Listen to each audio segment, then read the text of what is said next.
see. I went dark, I lost it right away. And when it starts, God knows what I'll say. In my head, I had good reason. I went red so unexpectedly. I should have said that sometimes happens to me.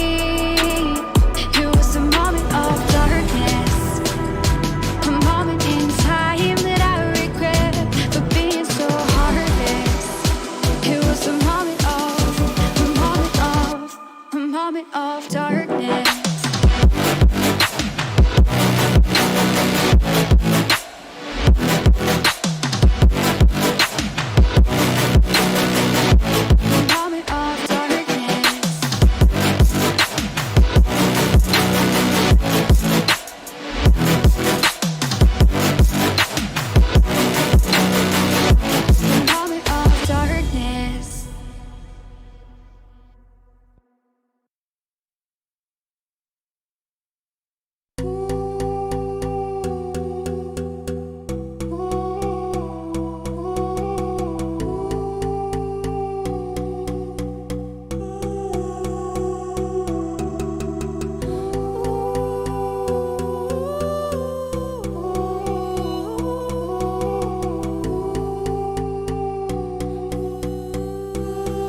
Chasing love in an empty bar.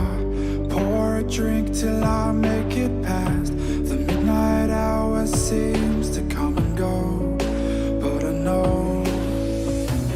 Walk on up with a drink in hand, sipping mixers cause you can. And all the lights begin to switch off. You're chasing the light, holding on for life, feeling the high, chasing the light, chasing the night, chasing the night, chasing the night, holding on for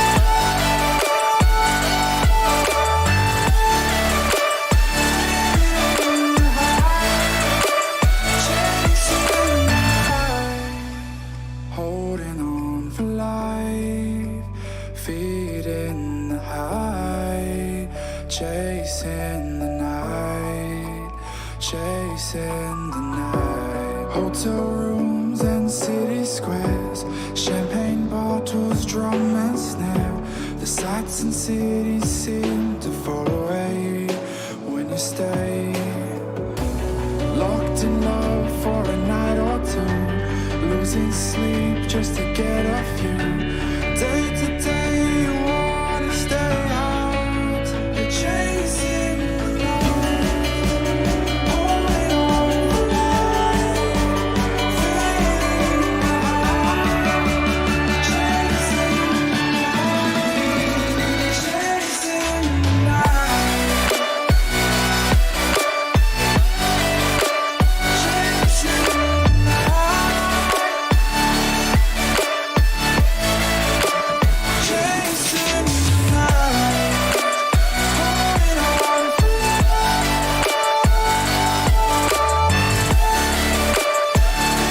feeling the high, chasing the night, holding on for life, feeling the high, chasing the night, chasing the night.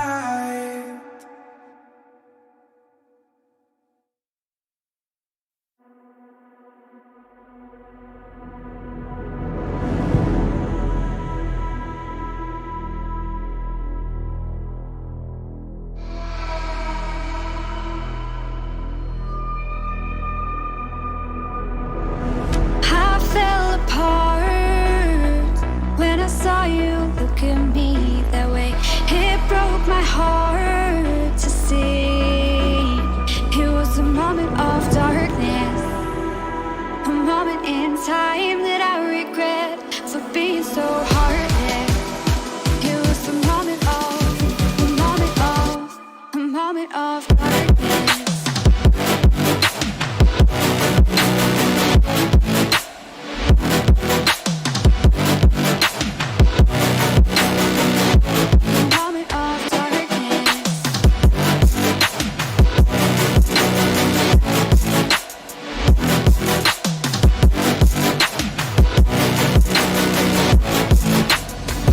I fell apart when I saw you look at me that way.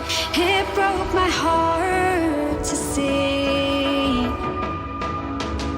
It's too hard, it don't come easy. I went dark, I lost it right away. And when it starts, God knows what I'll say. In my head, I had good reason. I went red so unexpectedly. I should have said that sometimes happens to me. It was a moment of darkness.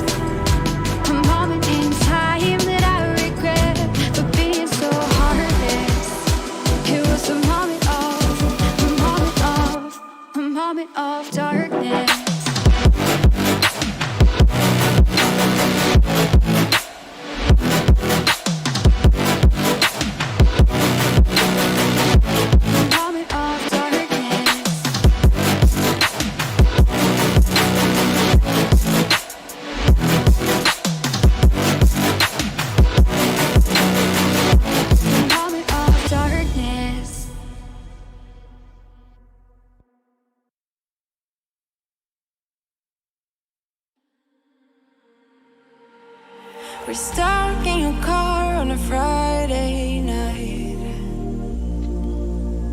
and we laugh away stuff we try not to talk about.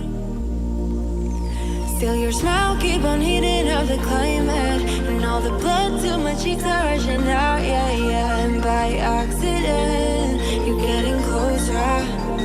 Well, can you tell me something, tell me something? Is it a wild shot of letting you know that you're the topic of all of my thoughts, yeah? 'Cause I'm so sick of this friend zone.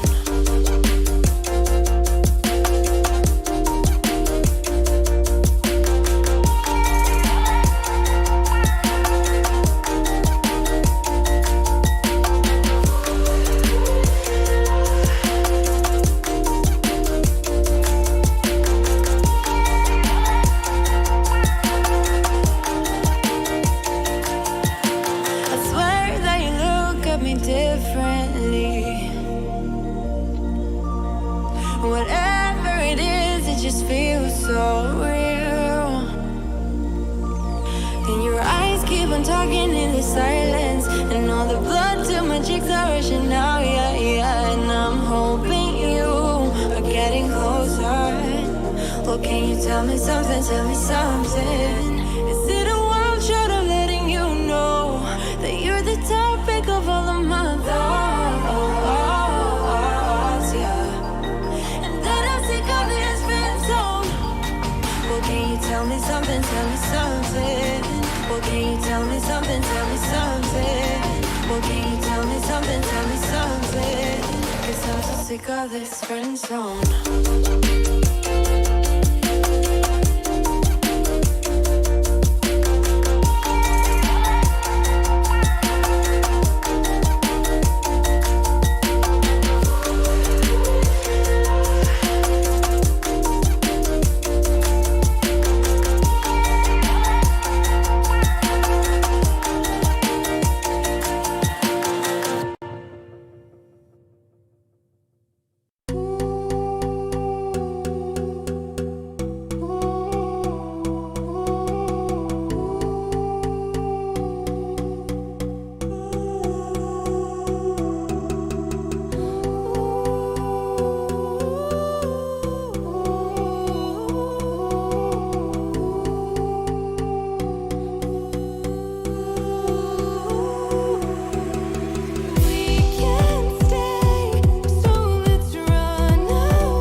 We're stuck in your car on a Friday night,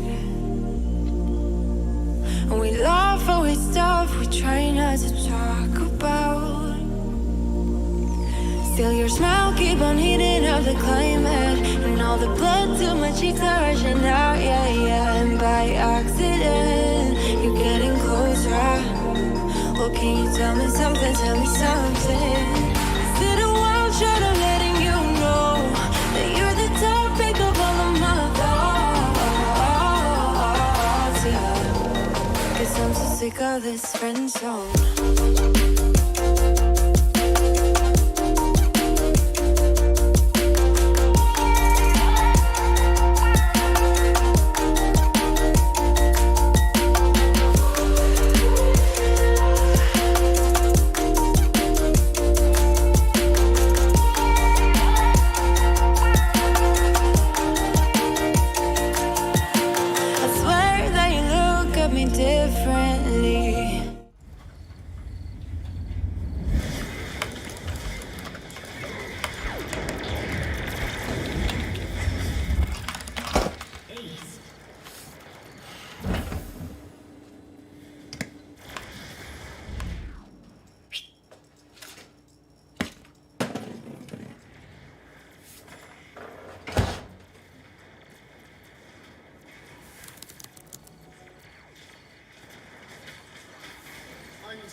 Start your esports career now at play.eslgaming.com. Mit dem Scheitel wäre es natürlich toll, wenn man den nicht vergisst zu machen, weil sonst ist es einfach nervig, wenn man jetzt... Kannst du mir helfen mit dem WLAN-Passwort? Mom, geh doch einfach auf die My Swisscom App!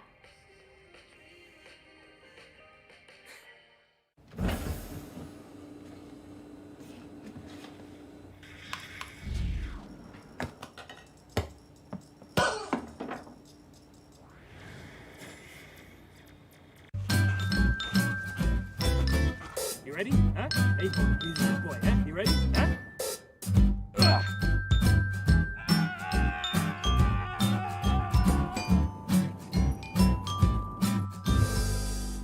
Start your esports career now at play.eslgaming.com.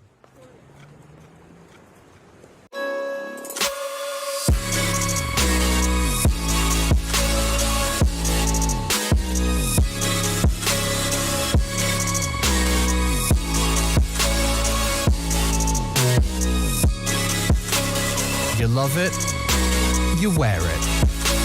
What's your style? Get your merch at shop.eslgaming.com.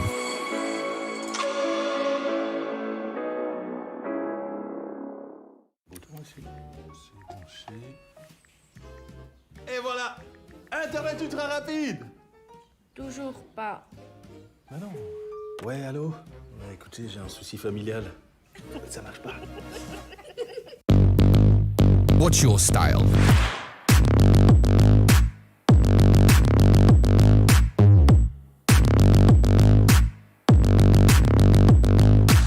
Get your merch at shop.eslgaming.com.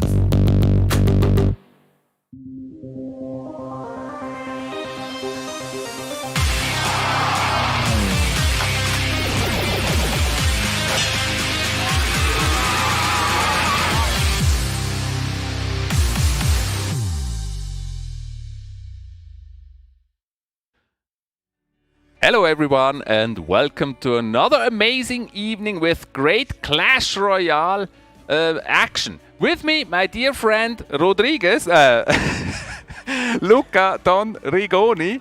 and me, myself, and I, Chief Avalon. We will commentate those matches for you this evening. It's going to be super great matches.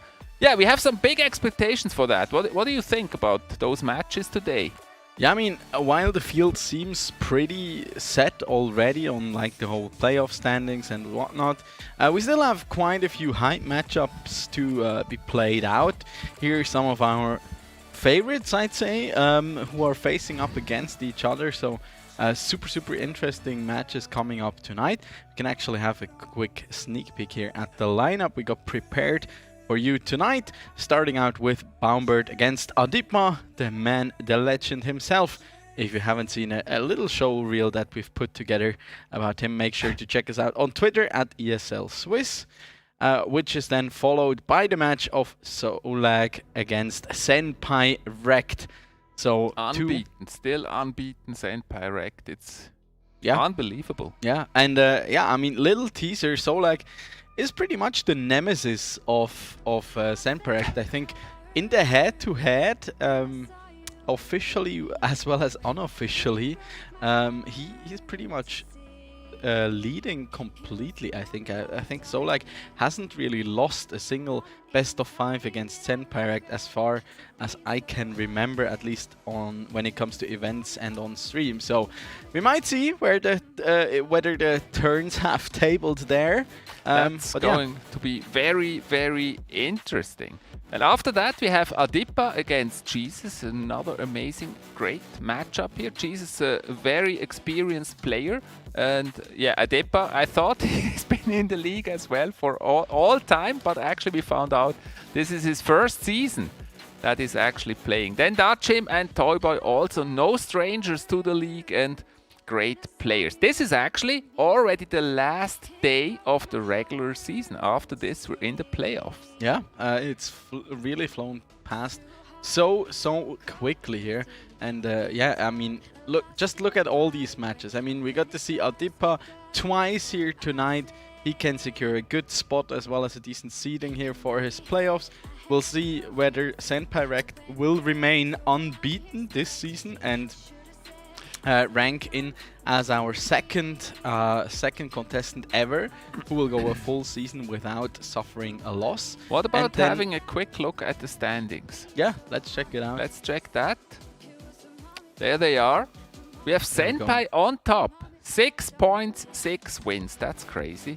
And then Solag number 2 with only 1 loss. Yeah. That was against Senpai, if I remember correct.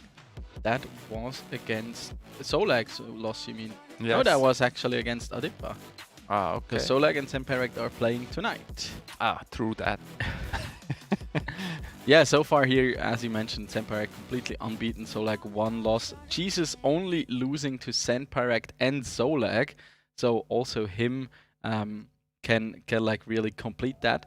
And he's facing off against Adipa tonight as well, so that will be really intense there as well, and they have to battle it out between each other who will finish the season maybe in 3rd spot or in the 4th spot, depending largely on Adipa's performance, of course, here tonight.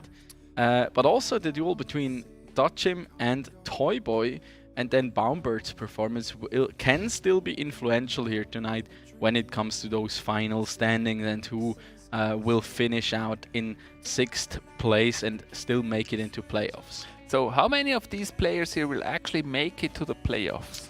If I'm not mistaken, and the production, please feel free to correct me, 6 of those are like the top 6. Top. Yes. So I think for Kefran it's probably pretty much over, and maybe for Toyboy as well. Yeah, Kefran is out. Kefran has already completed all his 7 matches and cannot catch up anymore. But Toyboy potentially still has a chance. We don't have the fully detailed standings here for that. Make sure you head over to our Twitter as well. There you can also see the game differences and how well they've performed, which will potentially determine who will make it into playoffs and who won't. Wow, those are very interesting standings here. Today is really the day where those players, they really have to pull it off and take their places here in the rankings to be able to be in the playoffs.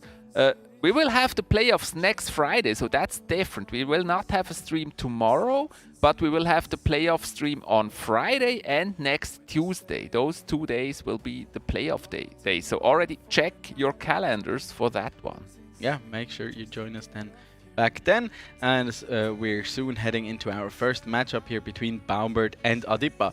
One big thing and kind of the elephant in the room tonight, though, we have to mention are the balance changes that, as it's kind of become common here in the Swisscom Hero League powered by ESL, of course, always drop either right before playoffs or right before the finals. And yeah, we had some pretty significant ones coming Always in yesterday. The perfect timing with the balance changes. Yeah, I mean, overall, what is it, like 16 cards getting changed here, either a complete rework, buffs or nerfs. So a lot of the kind of popular cards we've seen in the past few weeks, they've actually been changed quite a bit. Some nerfs I want to point out here is the Tesla, whose lifespan goes down a whopping 5 seconds, so quite significant. Wow, there. that's really huge. A huge change here to the Tesla. That's crazy. We've seen Tesla a lot, so do you think that will actually impact the play rate of the Tesla? I think it will impact it a lot, actually. So it's been kind of become the go-to building for a lot of decks. Will, of course, hurt some decks in particular. For example, the Expo deck that relies on that Expo plus Tesla combo a lot, of course. In my opinion, actually, the biggest change here was the nerf to the Fire Spirit, changing its range down from 2.5 to 2.3, which means that it can no longer fully counter a Goblin Barrel, which we've seen a lot in last week's matches, actually, where we've seen a sudden increase in the play rate of that Goblin Barrel or the Double Barrel / Logbait archetype. So I expect that to be to make quite an impact here tonight. Yeah, me as too. A lot of players have already shown last week that they're willing to resort back to that archetype, even though there is such a good counter. And now that it's nerfed, it might look a lot different. Another one to mention here is the Mother Witch. She's been nerfed by 4% hit points. Yeah. What does this mean? Yeah, that's what I wanted to ask you. Yeah, I guess she will go down quicker. Yeah, she will go down quicker. And yeah, in the past it's been like either you have Fireball or Bust. Otherwise you're in for a bad time. This now means that she will actually die to, for example, Arrows plus Log, which just leaves a lot more counterplay to her instead of just fully relying on having Fireball in your deck. And if you don't have it, then yeah, you're in for a bad time, because Mother Witch is really, really strong. But this, of course, only touches her defensive capabilities. That still means she still deals a good amount of damage, and she will always keep pressuring with the spawn of those Hoglins over and over. I think she's still a valid card to play, actually, with the little Hoglins that she creates. The next one is also interesting, the E-Giant reduced hit points, and I think that's a big one. Reduced hit points by 4%, and recently he has been very popular in many decks, and he's also been quite strong. Yeah, he's just looked super, super strong, and kind of also a deck archetype that seemed, I wouldn't call it abusive yet, but it seemed really, really strong and well-rounded. The whole E-Giant, Mother Witch, Bomber, Goblin Cage, Lightning deck. Just such a well-rounded deck. And it will, of course, hurt that one, but Supercell explicitly stated that they do not want to like completely kill him as a win condition, and so it's only like a 4% off, which correlates to about 150 HP less, but he's still a big chunky boy with like 3400 HP, and of course he will still be able to deal a ton of damage if you manage to get him to that tower. Yeah, by the way, if you don't want to miss anything and always want to be up to the news when we cast those amazing matches, make sure to drop us casters a follow as well. Luca Rigoni, you find him on Twitch, Instagram and Twitter. Yeah, search for Don Rigoni, Dom. Yeah, search for Don Rigoni though. Yeah, do that. And you'll find myself, me and I, All the links are on Linktree/GFavalon, but actually it's very easy. It's just GFavalon everywhere. Actually, I got my Instagram back without the underscore at the end. It's partly a sad story and partly a good story. The sad part is that Instagram just deleted my old account without ever considering my how do you call it, Einspruch? The appeal. Yeah. No reply or anything. But the good thing is I have my old name back without the underscore at the end. Well, it's something. It's something. At least. Yeah. You have to look forward to the good things in life. Definitely so. We have another very interesting nerf, and that is the Bomber. His attack range has been reduced from 5 to 4.4, and I think that's an interesting one because the Bomber has been in most decks because he's a really strong choice. He's cheap and he's still doing a lot of damage. Do you expect him to disappear from the meta now or be slightly less used? What do you think will happen to the Bomber? I still think just due to that low elixir cost of only 2 elixir, he'll still be very, very strong. Plus 4.5 range is still quite a lot actually. So it does like help to put him in place because he's just been a little too efficient for that cheap cost, and also opens up the possibility for other cards, of course, to be used in its stead. So I really like this change here. It's overall it's like subtle touches from the side of Supercell, and not like completely obliterating a card and making it unplayable, which I personally really like here, and is certainly also directed a bit, as they mentioned, like at the higher levels of play. Instead of like always introducing new features, they want to address their high skill players a little more, and I think also these balance changes do a good job of that.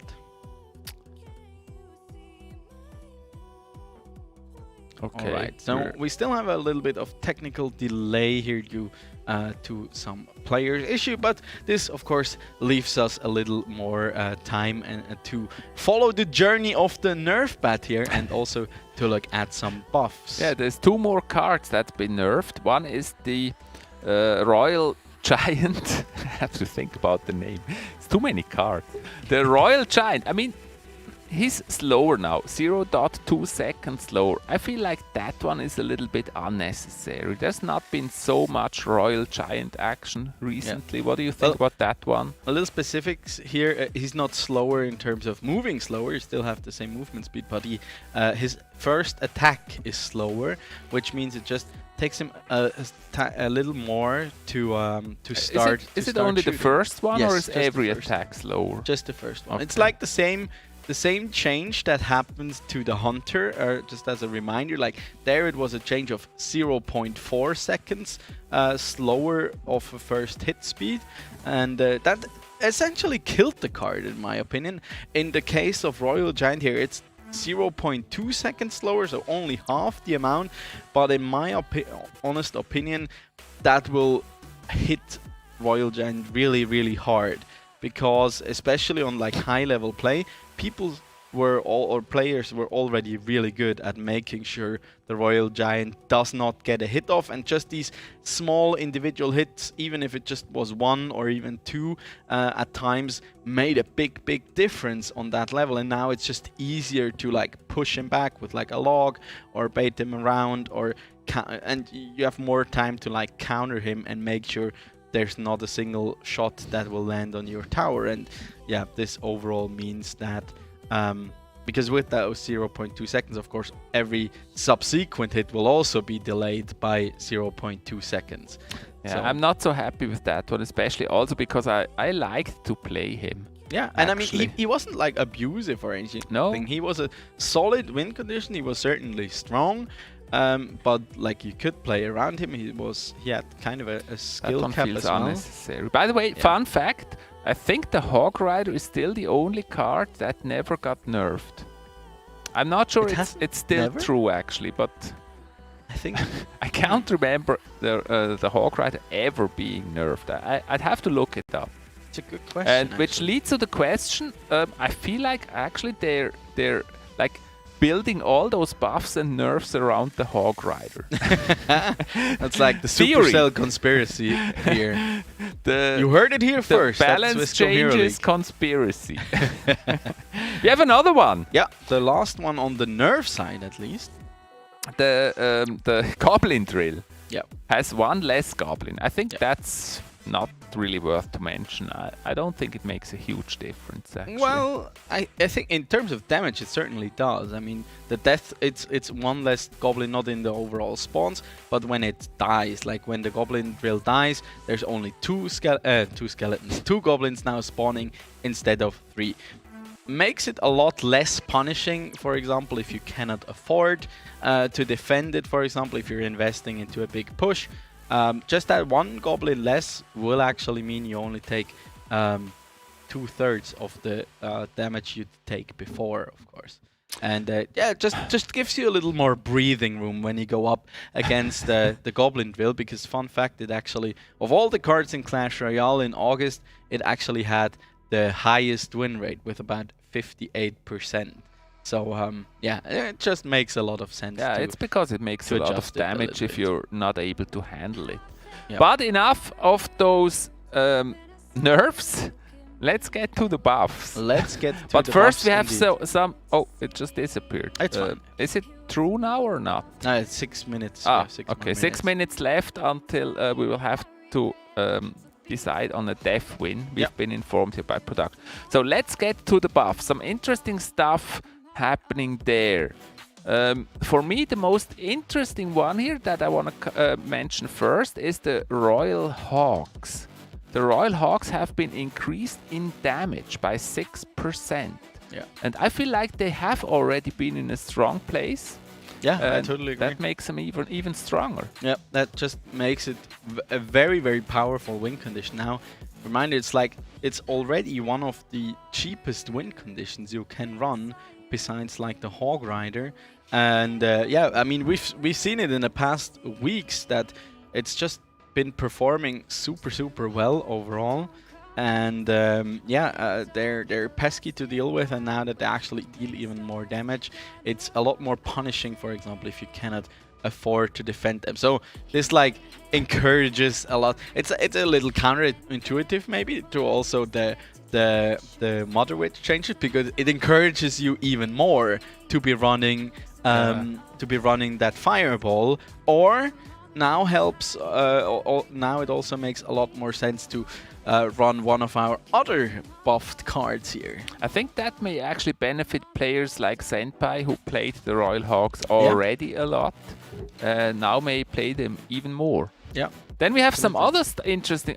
By the way, it's 6%. That's quite a lot. That's yeah, that's a real huge lot. one. Yeah, the next one that is Yeah, I mean, the counter you can run against them is like right in front of our eyes, which has been buffed. That's the next one I want to mention. Now I'm not sure if you mean the bomb tower or the guards. I do. I first wanted to mention the guards, but let's get to the bomb tower then. The bomb tower lives longer. Yeah. So it seems they want you to use bomb tower instead of Tesla. Yeah, on one hand, yes, it also like Bomb Tower hasn't really been in the greatest spot. It really came into the meta with the introduction of E-Golem, and hasn't really after E-Golem was kind of tuned down to a like regular level. The Bomb Tower has stayed for quite a while in the meta, made it hard for a lot of like swarm troops and swarm win conditions especially to actually be viable. Helped the rise of the royal recruits, for example. Also the Royal Hawks has been doing a lot better with it, and yeah, the bomb tower then kind of has fallen out of favor, but it also makes a lot of sense here to also streamline the lifetime of these buildings at 4 elixir to a flat 30 seconds. Just makes a lot of sense. My concern about this is that we've seen a lot of air decks that are really hard to counter. Like balloon decks are very strong because usually you're unprepared, or lava hound. And what we see here in those changes is bomb tower will not help you against those kind of decks. Yeah. Tesla could help you, and so actually a side effect may be that air decks get even stronger with those changes. It could be, or it like makes it worthwhile that you have to consider, okay, what do I want to tech against? Do I want to take the bomb tower and be strong against potential swarm decks or like Royal Hawk decks? Or do I want to have the potential to also defend against air units and run the Tesla, which I cannot set up as defensively anymore because I have 5 seconds less of lifetime on it, still the same amount of HP. So I think that eventually it will leave the meta in a quite a healthy spot where it's able to really balance itself out. I feel like that will be very interesting to watch, because air decks are either not used at all or they are super strong when they're used because you haven't prepared for them. Yeah. And I'm curious how that will change. The next one I wanted to mention is the guards. 12% damage increase. I like that because I like the guards, but isn't that a little bit too much? What do you think? I mean, there's like a bit of a tangent here. I mean, the guards, they have had a couple of changes actually over the past like year. And like in the end they never like paid out to their favor. Like they're quite old cards. They haven't been too popular to begin with. There have been other more efficient cards to run instead of them. Then they like changed them that they have the same HP as regular skeletons when they like lose their shields. So they can be one-shot by the tower. That kind of hurt them. They also flatlined their shield HP, that it's in sync with like other shields. So that kind of them as well, but it like left them in a quite an awkward spot where they didn't really find a place in the meta. They were just continuously changed due to other cards, and yeah, then Supercell now realized, okay, they're one of the least used cards currently in the game, and didn't really have a place, and now they're giving them more damage instead. So you kind of have these kind of buffed up version of skeletons there. They are protected behind their shields, which makes them better than just like the super cheap basic skeletons. And now they're also kind of a threat because like 12% more damage leaves them dealing about the same amount of damage as a Dart Goblin does. Yeah, that could be. I basically always use them in defense because I felt like, for example, against the Hog Rider, the guards are quite effective actually. Yeah. Usually the Hog Rider only gets one hit if you defend with them.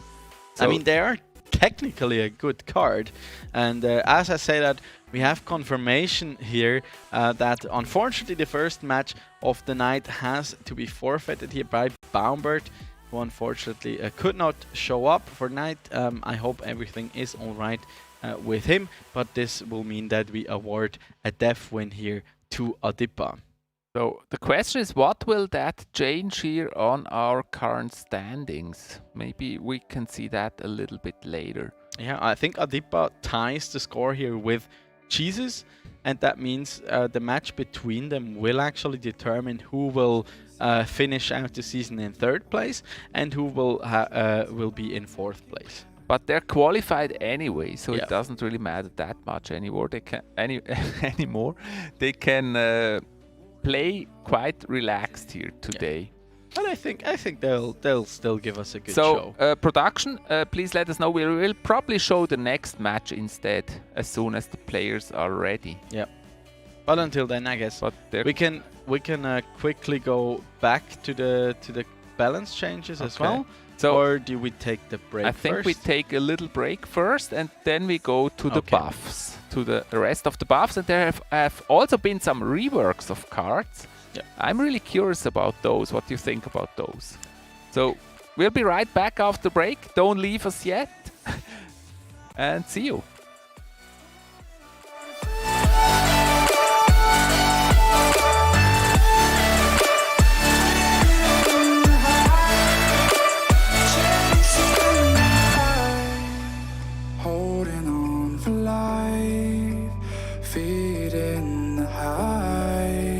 Chasing the night, chasing the night. Hotel rooms and city squares, champagne bottles, drum and snare. The sights and cities seem to fall away when you stay. Locked in love for a night or two, losing sleep just to get off you. Day to day you wanna stay high.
stuck in your car on a Friday night. And we laugh over stuff we try not to talk about. Still your smile keep on heating up the climate, and all the blood to my cheek.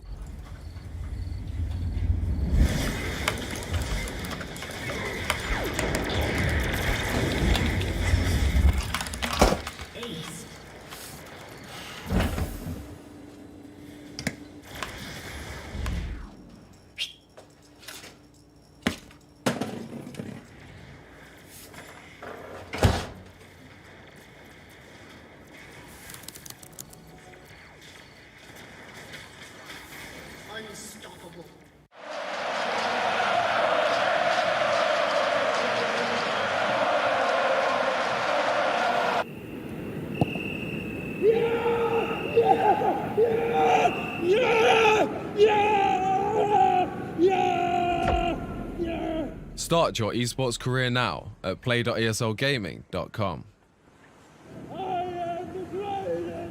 Mit dem Scheitel wäre es natürlich toll, wenn man den nicht vergisst zu machen, weil sonst ist es einfach nervig, wenn man jetzt... Alice, kannst du mir helfen mit dem WLAN-Passwort? Mom, geh doch einfach auf die My Swisscom App!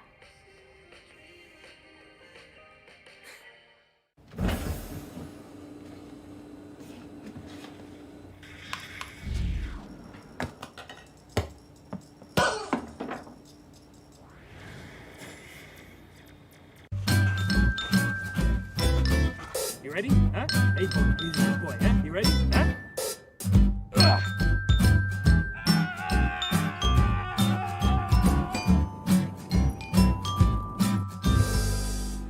Start your esports career now at play.eslgaming.com.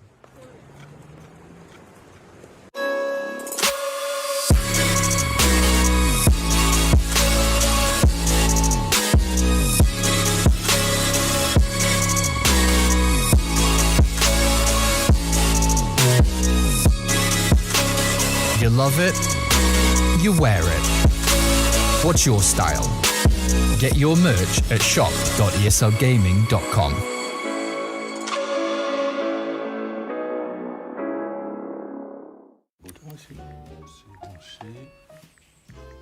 Et voilà, Internet ultra rapide.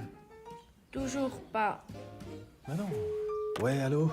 Ouais, écoutez, j'ai un souci familial. Ça marche pas. What's your style?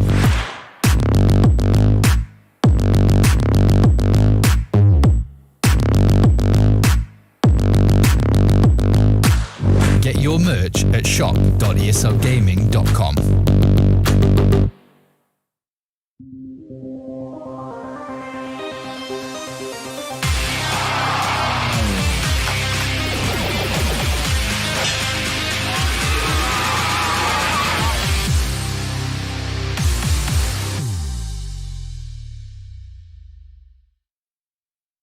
Welcome back, each and every one of you, to the Swisscom Hero League powered by ESL. This is Chief Avalon. My name is Don Rigoni, and we are going to be your hosts here for tonight, as we have some quite interesting matchups here coming up.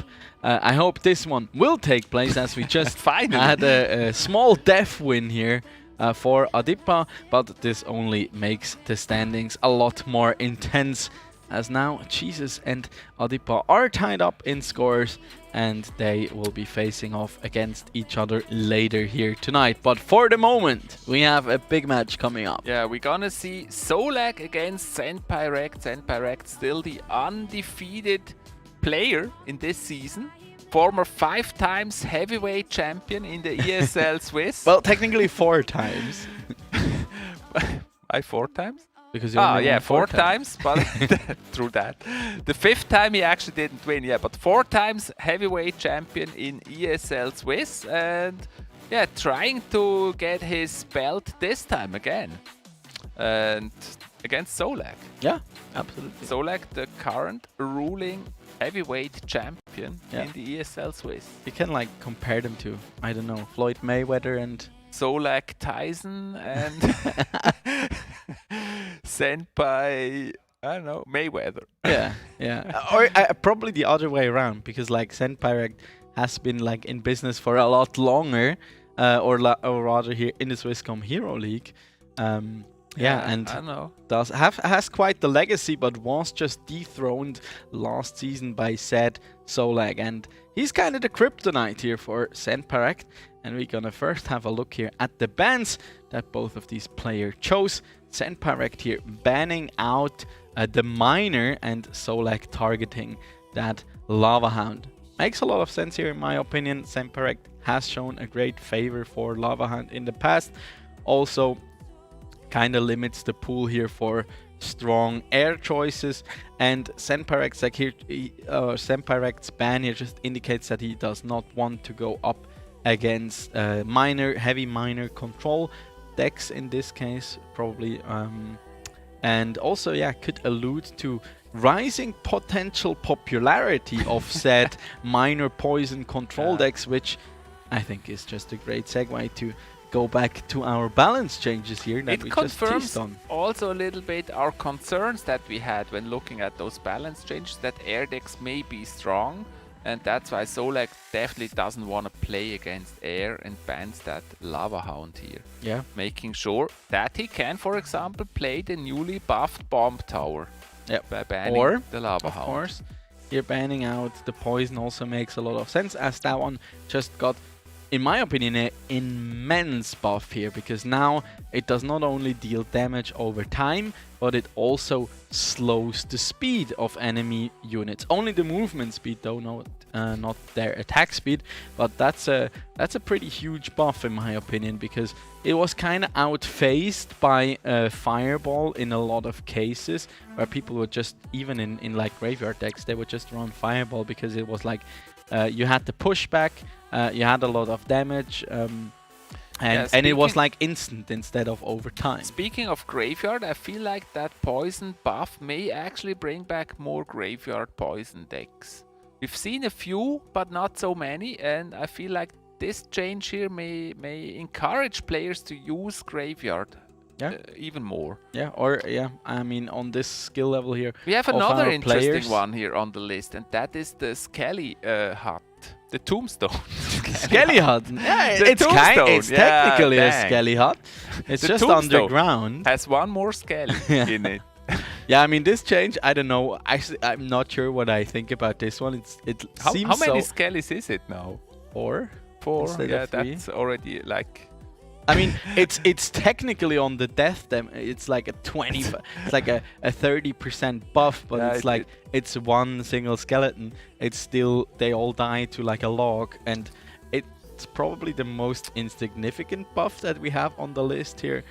Which doesn't mean that it's like it doesn't make them better. It will help. Like what it indicates to me, you said it before. Like air decks might become a bit stronger with these changes overall. And Tombstone is often slotted into Lava Hound decks. And they're like, if you can have one Skelly more, you'd of course take it, and it just benefits an archetype. Yeah, of course, there's a huge party below that Tombstone now with 4 Skellies. Yeah, we don't want to know what they're up to there. They can really like start ganging up on you. Yeah, it's a strong one, and we're heading into the first battle here. Yep. I think while jumping into the game, we of course have to mention the decks, the cards that were like significantly changed, which were the goblins and the Night Witch. Banana Ape. The Banana Ape is such a cool picture. Did you just call me a banana ape? No, not you. Are you a banana? Okay. I'm kidding. Why do you feel I'm talking about you when I say Banana Ape? I don't know. That because of Ferdinand? Yeah. Or Frederick? Rodriguez? Or whatever the name, Rodriguez. But anyways, the picture behind Senpai, that's what I meant, the Banana Ape. I really like that one. Yeah, such a cool picture, I gotta have it. And there are the freshly buffed Royal Hawks here coming down onto the tower of Senparect here, so like making sure he reminds him of those balance changes. But they can be taken care of eventually here by the help of those Sappies, backed up by that Bar Barrel. Yeah, that was quite a good push here for Solag as we start. Still a lot of damage though. Also the Earthquake. Earthquake here coming in as Solag is really cycling, using an aggressive cycle Royal Hawks deck here. And ooh, that Goblin Brawler there taking out that Bomber nevertheless. Very quickly, actually. Yeah. Because when he has less reach, the Bomber probably also starts throwing the bombs later and maybe killed earlier. Yeah. That may be a side effect here. Also, the Hunter here being run by Solag.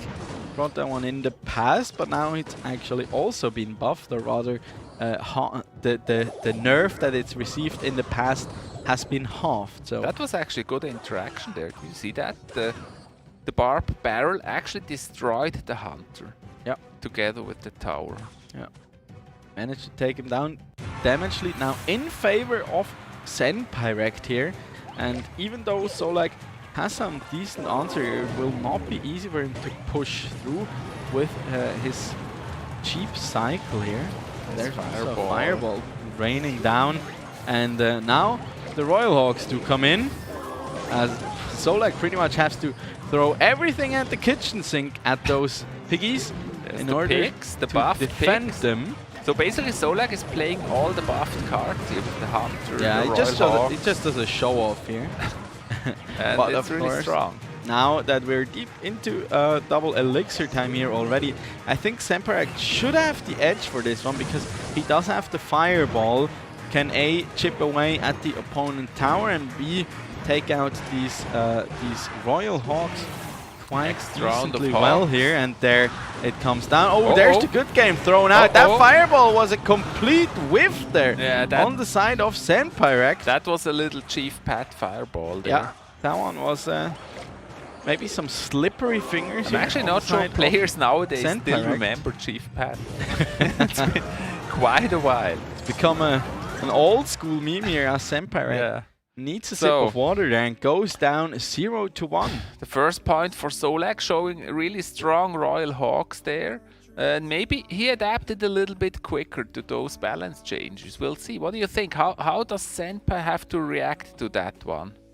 I think here's a replay. The issue, of course, besides completely missing the fireball, he realizes here is like, oh damn, that one completely missed. Because other than that, like with the fireball, he should technically have the advantage. But of course, that is at the condition that it actually does connect onto all the Hawks. And even though if the fireball did hit properly there, it's still very difficult to win against Solag. I mean, Solag has such an aggressive cycle here. I think his average elixir must be like around 3. Yeah. And he can just throw down those Royal Hawks over and over and over again, and potentially even outcycle the fireball from Zenpyrect. I mean, this deck, the deck that Zenpai played, is a good example where a bomb tower would actually be really helpful. Yeah, that would and really I think, counter and those I think Hawks in the next game here, really well. we'll see a bomb tower coming out for both of them. To be honest, to make sure the Royal Hawks are not in there anymore. Yeah, and probably also fireball for potentially both of them. I'm not sure if Solag will just decide to go with the more aggressive options again here, like the combination between Royal Delivery, We're in the next match, my and dear friend. Lock. My beautiful young dear friend. The next match has started. And there we go here. It's this time around. It's the Fire Spirit here to start out the match from Solag. Once again goes for the super low cycle here by the looks of it. Yeah, no bomb tower so far. Instead he's playing that Zenpyrect already throwing out the good games. Yeah, trying to play the mental game here on Solag. Solag is amazed. Probably knows that this might just be nice king tower. Wake up there. Yeah, he was still sleepy. Now he's woke. Woke. He's woke. I know if he's woke, but he's awake, I guess. But I think he's woke as well. A woke king. Yeah, there is the Valkyrie in the deck here for Zenpyrect, but he also takes quite a bit of damage here already. Does go, Barb Barrel does come down, and it is the graveyard deck here with for Zenpyrect. Great value coming out of that fireball, and now the skeletons do surround that poor tower there. The Barbarian, though, does not get a connection. Yeah, the Flöten Kobold is not a bad counter, though.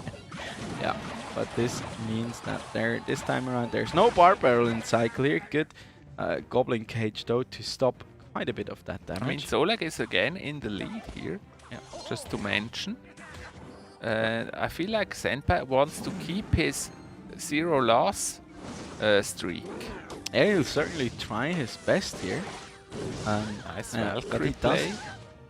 I mean, Solag does have a really, really aggressive cycle, and like judging by the past, that's not oftentimes it's not the strongest position for Senpai if he has to go up against the player who plays so aggressively here. Ooh, has to defend that Valkyrie with quite a lot of resources. Senpai has a huge elixir advantage at the moment. Yeah. Really managed to capitalize there, and also great answer here to the skeleton barrel in the Goblin Cage. I mean, we've seen that time and time again.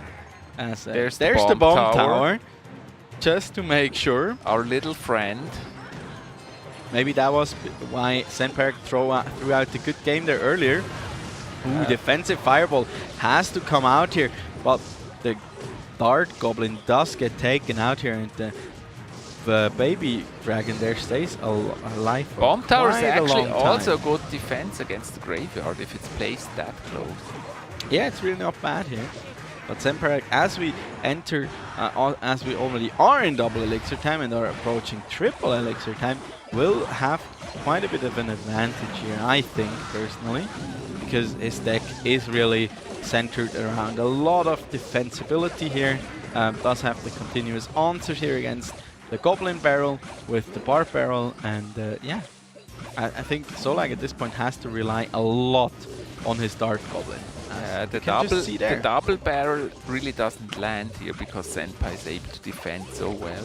I think Senpai hasn't taken damage onto his tower in quite a while here. As I said, don't say that. Kind of cursing him here. That was the caster curse. Yeah. In action. Good fireball there, though, coming down for Solag, making sure he gets as much chip damage in there as humanly possible. And Senpai playing that Goblin Cage a little far. The Skelly Barrel actually never lands on the tower. Yeah, this time it would have actually, but does catch really another. Yeah, just to mention, Solag is in the lead actually. Yeah, he just needs like 3 fireballs to win this, yeah, so that's quite possible if he's able to defend against that little bomber there. There's another tornado now coming in. Another misses one of the hit. goblins. Now that the Barbarian here, together with the Goblin Brawler, they do a good job here. Great fireball there, once again chipping away at the tower. Another fireball. They're exchanging fireballs. 301. There's a Bar Barrel who just came down. That means it's out of cycler. This could mean the win here. And one of the Goblin hits. It does stay alive here. That's two more fireballs here for Solag, I think. As yeah, he's just unrelenting here when it comes to that. How much damage does the fireball make these days? I think it's like around 150 here. But it's only 8 seconds remaining here. There's another fireball now coming down. Currently, it's in the lead. 18 damage though remaining on the tower, and Senpai taking it here. Super clutch. 30 HP remaining on his own tower. That one was a sweaty one here, coming down to the last few seconds of that match. Yeah, little skellies matter. Don't underestimate those little they guys. Really do matter. Just a few little skellies. Look at here, the last seconds of this match here. Solag almost has it. And then this amazing, tremendous push here by Senpai. He was just like, okay, I cannot let up here. And then there's another Goblin Barrel here coming out. This time he has to fire the Goblin Barrel back in cycle. That could have spelled doom here for Senpai. And then this fireball here. Beautiful fireball. And then one little look at those 3 skeletons spawning right in front of the tower, away and from the knight. And Senpai goes like, yeah. One little skelly punching that tower. Squish the banana there. And yeah, it was like 172 never damage. underestimate the little guys. Yeah, they do really matter here. But yeah, those were some really tight skeleton spawns there coming out from that last graveyard for Senpai. And yeah, I mean, 30 HP again remaining for him, so Can it even be closer? I think not. Like last time, I think we had a match where it was like 2 HP on one of the towers when the other princess tower It fell. can be 1. I mean, as long as your tower stands, you can still turn it around. It cannot be 0.4. That doesn't happen, but it could be 1. Yeah. So with this, Solag and Senpai both on 1 point. Yeah. Currently. And it's a best of 5, just in case you're new to the game here. It's always a best of 5, so the first one to get 3 wins will win the match. There you go. And yeah, I mean, I'm curious whether Senpai will stick to what kind of worked out here for him. That graveyard deck, we've seen him bring it in the past. Certainly looked like a lot of defensive capabilities here between the baby dragon and the Valkyrie and yeah, the goblin cage plus the barb barrel. Let's he had go so to many game number defensive 3. answers. And of course that fireball. Now we're back in game here.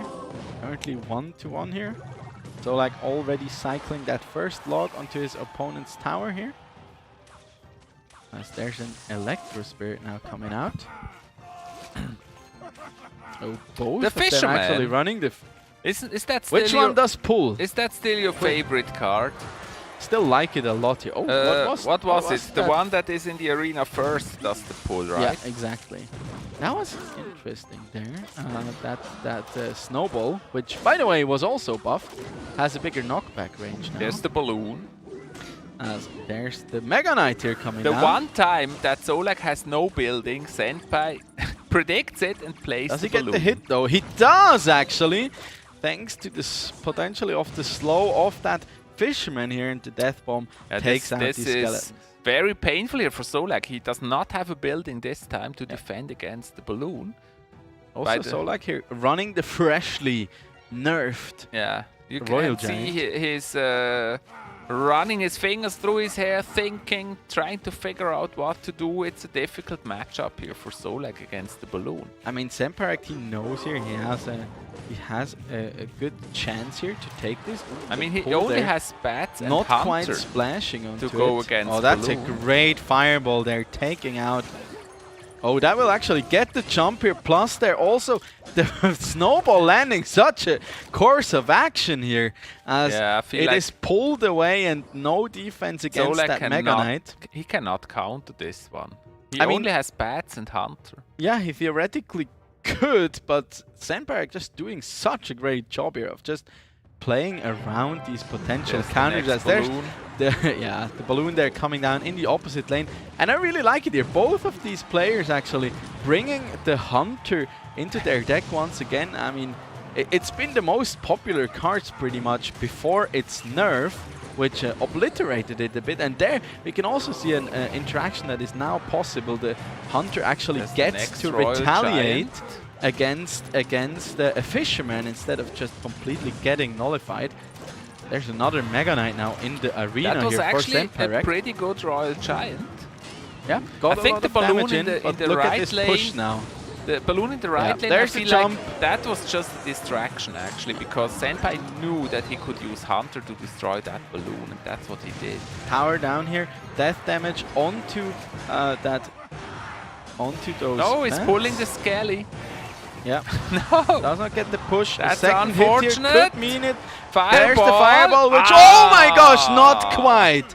Half a second off here for Solag. That fireball would have theoretically taken the tower, but the clock says no. Just and a if the little clock bit is too not late. on your side, then you might Clock just be out says of luck. no. That's what you meant, right? Yeah. There we can have another look at this here. I mean, Yeah. I'd rather have another look at the when Senpai took that tower all the way down to 283 HP, which was so clutch there. Just micromanaging all of his resources. That was just fantastic. There you see that Royal Giant, and the Fisherman unfortunately pulls the Skelly, even though the Royal Giant is closer, and then pulls the other stuff. That's why the Royal Giant gets those hits, but Yeah, anyways, one and then half a second. the And Senpai fireball was too like, late. This was a clutch one. But in my humble and honest opinion, I think with the advantage he'd already gotten on the opposite side of the arena, he'd probably have had it. Plus also the fact that he can, of course, set up the balloon at the bridge and then potentially play the Mega Knight in the pocket. When you can play the Mega Knight aggressively forward, it gives you such a big advantage. I mean, we could see it there, just like dropping it onto the head of the Hunter right next to the Royal Giant. Just from the text, the advantage here clearly on Senpai's side in the previous match. And now we're already on match point for Senpai. Yeah, if Senpai takes this game here, everybody, then he will be the second player to ever go a full season here in the Swisscom Hero League powered by ESL without being defeated. As uses the Hog Rider for this one. Was Jesus, right? Yeah, no, Dutch. Dutch. There's the Hog Rider, but the Tornado is in deck and in hand here for Solak. This means there's the Firecracker. Nice and clean King Tower activation. See, this is where usually the Bomber would have shot, but now she was just slightly too far away for him. Yeah, that's true. Very, very so you true can here. see the balance changes already in full effect here. Yeah, great Baby Dragon plays Hog Rider or Solak. That's not gonna stop him. Oh, he actually invests both the Fireball as well as the Goblin. That was 6 Elixir just there. to defend 4 Elixir Hog Rider. Yeah. Now it's Redhead on Redhead here. And he on still the got a hit, so that's quite an Elixir loss there. Yeah. No, he didn't actually. Still at 5. Yeah, I thought he did. He did hit once, but did not do that. That's weird. Maybe he was like swinging and then he gets knocked back by the Fireball, so he probably can't. The next little hawk. Does have the Goblin Cage in hand though as a counter here. And that means one hit for that pesky Hog Rider. As it's a graveyard this time for Solak. Just taking a page out of Senpai's own playbook here. Firecrack is not Oh, a look bad at this though. The Goblin Brawler is on the tower and deals so much damage. 900 HP now remaining on that tower as we're entering double elixir time here. Hog Rider. Senpai can throw down those Hog Riders even more aggressively here. Doesn't get to the tower, this Hog Rider. Gets damage in though with the Earthquake as well as the log there, but now has to defend against. Yeah, the problem really is the Firecracker does not hit them and kill them in one hit. Yeah. And the Bomber is on the tower. Look at the Bomber. Yeah, that's Fireball. That's 2 Fireballs, but still, he should have that one, I think. As there's a log now coming down for Senpai. Yeah, Senpai was able to turn games like these previously in matches. Oh, but it's actually a bomb tower here. It's gonna be difficult. Well, The Scale is on the tower. There's the Fireball. Only 5 6 seconds left. Means no chance here for Senpai. Take this one. Rather refocus, refresh, take a sip of water. Sing a quick praise to the monkey in the back, I guess. Yeah, it's 2 each. Yeah. And so the next will be match point for either of them. Super solid play here, just overall coming out for Solak here. And actually, I like the approach here for Solak, just taking the deck that Senpai played earlier and playing it to quite the perfection here. I have the impression that Senpai struggles a little bit with the balance changes. You think so? Yeah, kind of. He feels less solid than he usually is in those matches. But I mean, in this deck, on the other hand, Solak is a very strong player, of course. He doesn't make big mistakes. But in Solak's deck, there weren't even any changed cards. Yeah, but still, I mean, the cards that Senpai plays, and yeah, it's just. Yeah, I think he's probably you have to adapt. He's probably not as set yet on what works for him and what he prefers. But I think this also comes down to a lot of mind games right now, because he hasn't seen Solak play a bomb tower, I think. And this could just mean that he will resort back to his Royal Hogs deck again, which could just spell Hog Rider success here didn't really work well for Senpai. I feel like every balance change Hog Rider works a little less effectively. Even I mean, the Royal Hogs never Hogs, changed. Yeah. But if he switches back to Royal Hogs, as you said, I think that may work. This is match point. Maybe both of them just switch back to the first deck they played. But we'll have to see here, of course. As both of them just decide like a bit of elixir here. What he wants to show, be the first one to show. Snowball. I think they could just be the Mega Knight Balloon deck potentially again here for Zemparek. But I'm not 100% sold yet on that. Fireball on the bomber. Yeah. Just getting a bit of chip in, spending that elixir. I think it's I think it's worth it. Zemparek is sad here. I think he's bringing the Solak, I mean, is bringing the graveyard deck again, as the Baby Dragon there does connect onto the tower of Zemparek, taking it down to about 2,100 damage. And I think I'm pretty convinced that on the side of Solak it's the graveyard again. I feel like Senpai is playing the balloon again. Yeah, it definitely is. Like Mega Knight balloon here for Zemparek. Just been super strong. Also does. I'm not actually sure how decent it is into the graveyard here. Hunter does have going the against the Hunter graveyard. Which can be strong, but there's not much defense here remaining on the side of Zemparek. Oh! He has to that's use a face so palm much. indeed. Missing So much elixir on this defense here. And he misses the snowball onto the Baby Dragon, which leaves him at a measly 900 HP here. And that does not feel good if you're on the line here to potentially go undefeated. Could this actually be the first loss here for Senpai that we're facing? I think it very much could be, as there's a Fisherman here coming down now. Does not get a King Tower activation though. Played it one too far to the left there. Now he has to try his very best. I mean, there is a Fireball still in hand, and Solak could potentially just start cycling those onto his opponent's tower.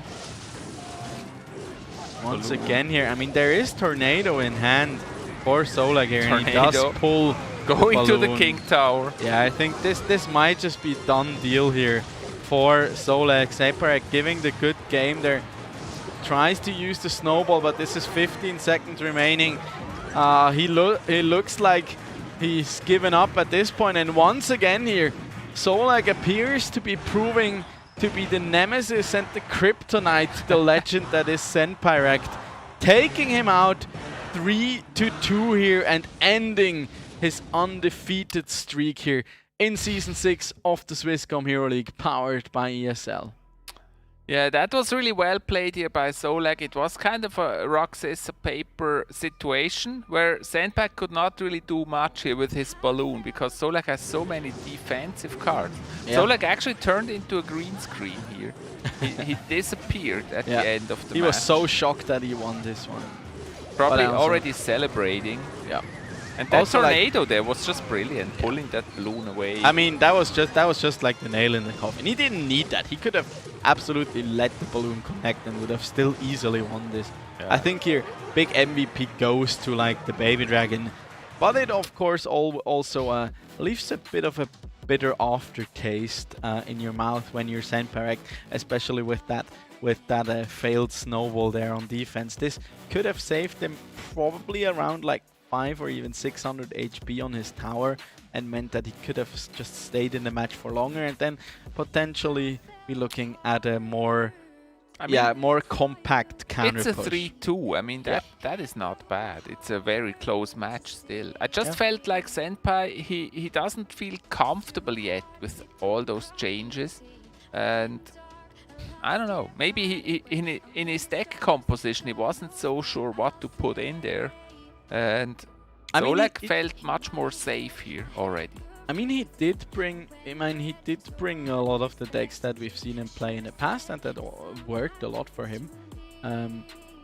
Personally, don't think he paid too much attention to like the balance changes as a whole. Of course, putting the Hunter back into his deck just made a lot of sense, but Hunter always is a card that has struggled against a card like Graveyard, and we just seen how strong Graveyard now seems, that a lot of like the other strong options have been a little bit tuned down here. And I'm yeah. curious what this does to the current standings, and maybe we can see that. But first we go to the comparison here. The last deck they played. I think this Balloon Mega Knight deck is actually really strong. But the thing is with that Goblin Cage, it's easily countered. And also with the Tornado and the Valkyrie, there's just too many defenses here against that especially one. like the Baby Dragon. I mean, we've seen it in this match. It gets so much value out. It just splashes onto all of your troops, stays alive for such a long time when the Valkyrie is tanking. And on the side of Semperek, there aren't really too many answers to that Baby Dragon. He pretty much only has the Hunter against it. But if he uses the Hunter against the Baby Dragon, he kind of lacks a decent unit again to defend against the Graveyard, which just leaves him wide open. And yeah, I mean, that Mega Knight Balloon deck is it strives from having these small bursts of like very big and heavy pushes. Yeah, and with this, our Senpai here has to take his first defeat in this season.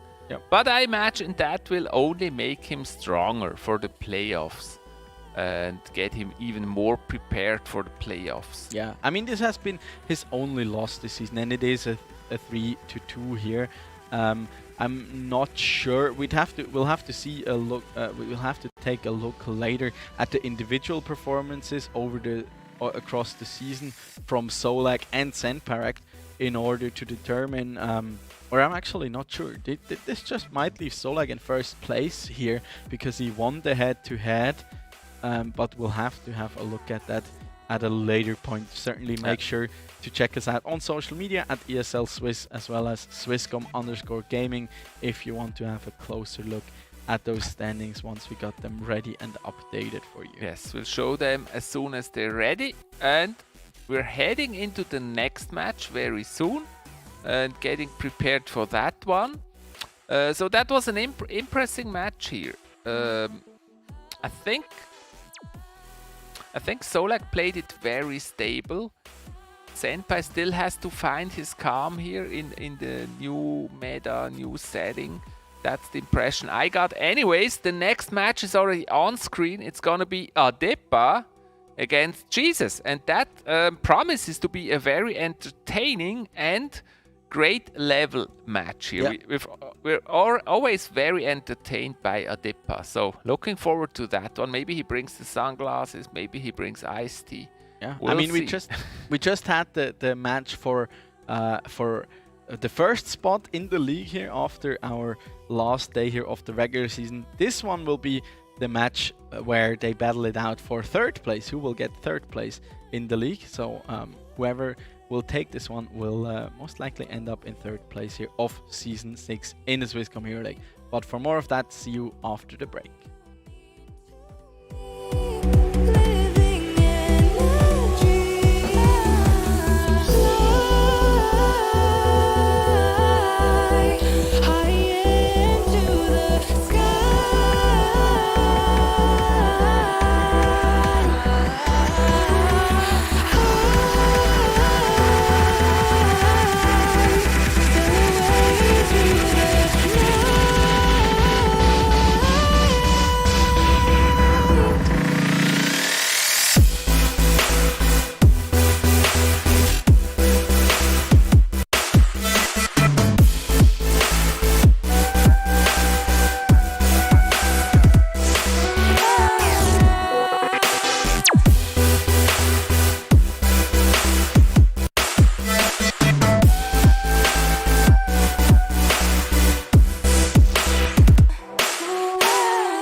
broke my heart to see. It was a moment of darkness, a moment in time that I regret for being so heartless. You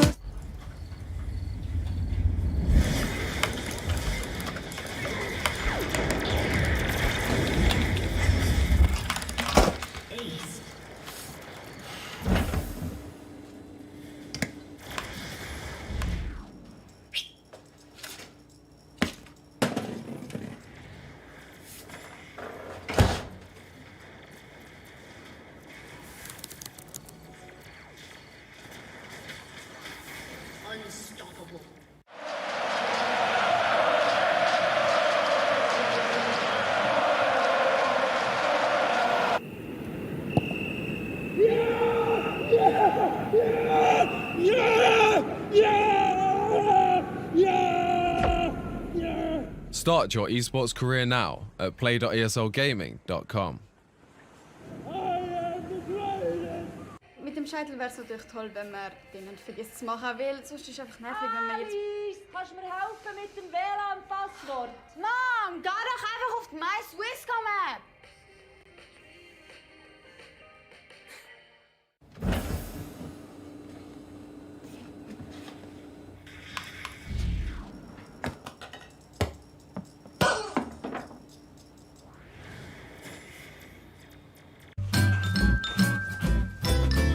You ready? Huh? Hey, he's a good boy, huh? You ready? Huh?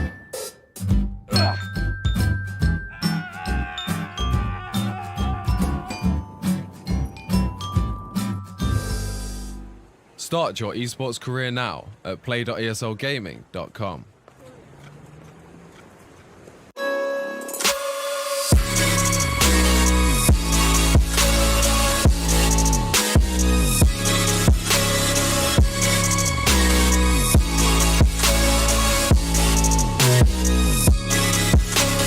You love it, you wear it. What's your style? Get your merch at shop.eslgaming.com.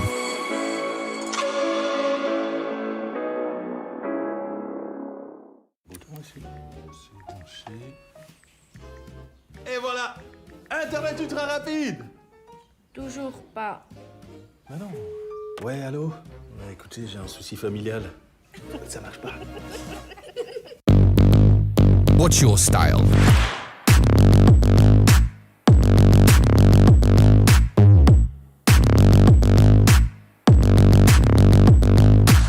Get your merch at shop.eslgaming.com.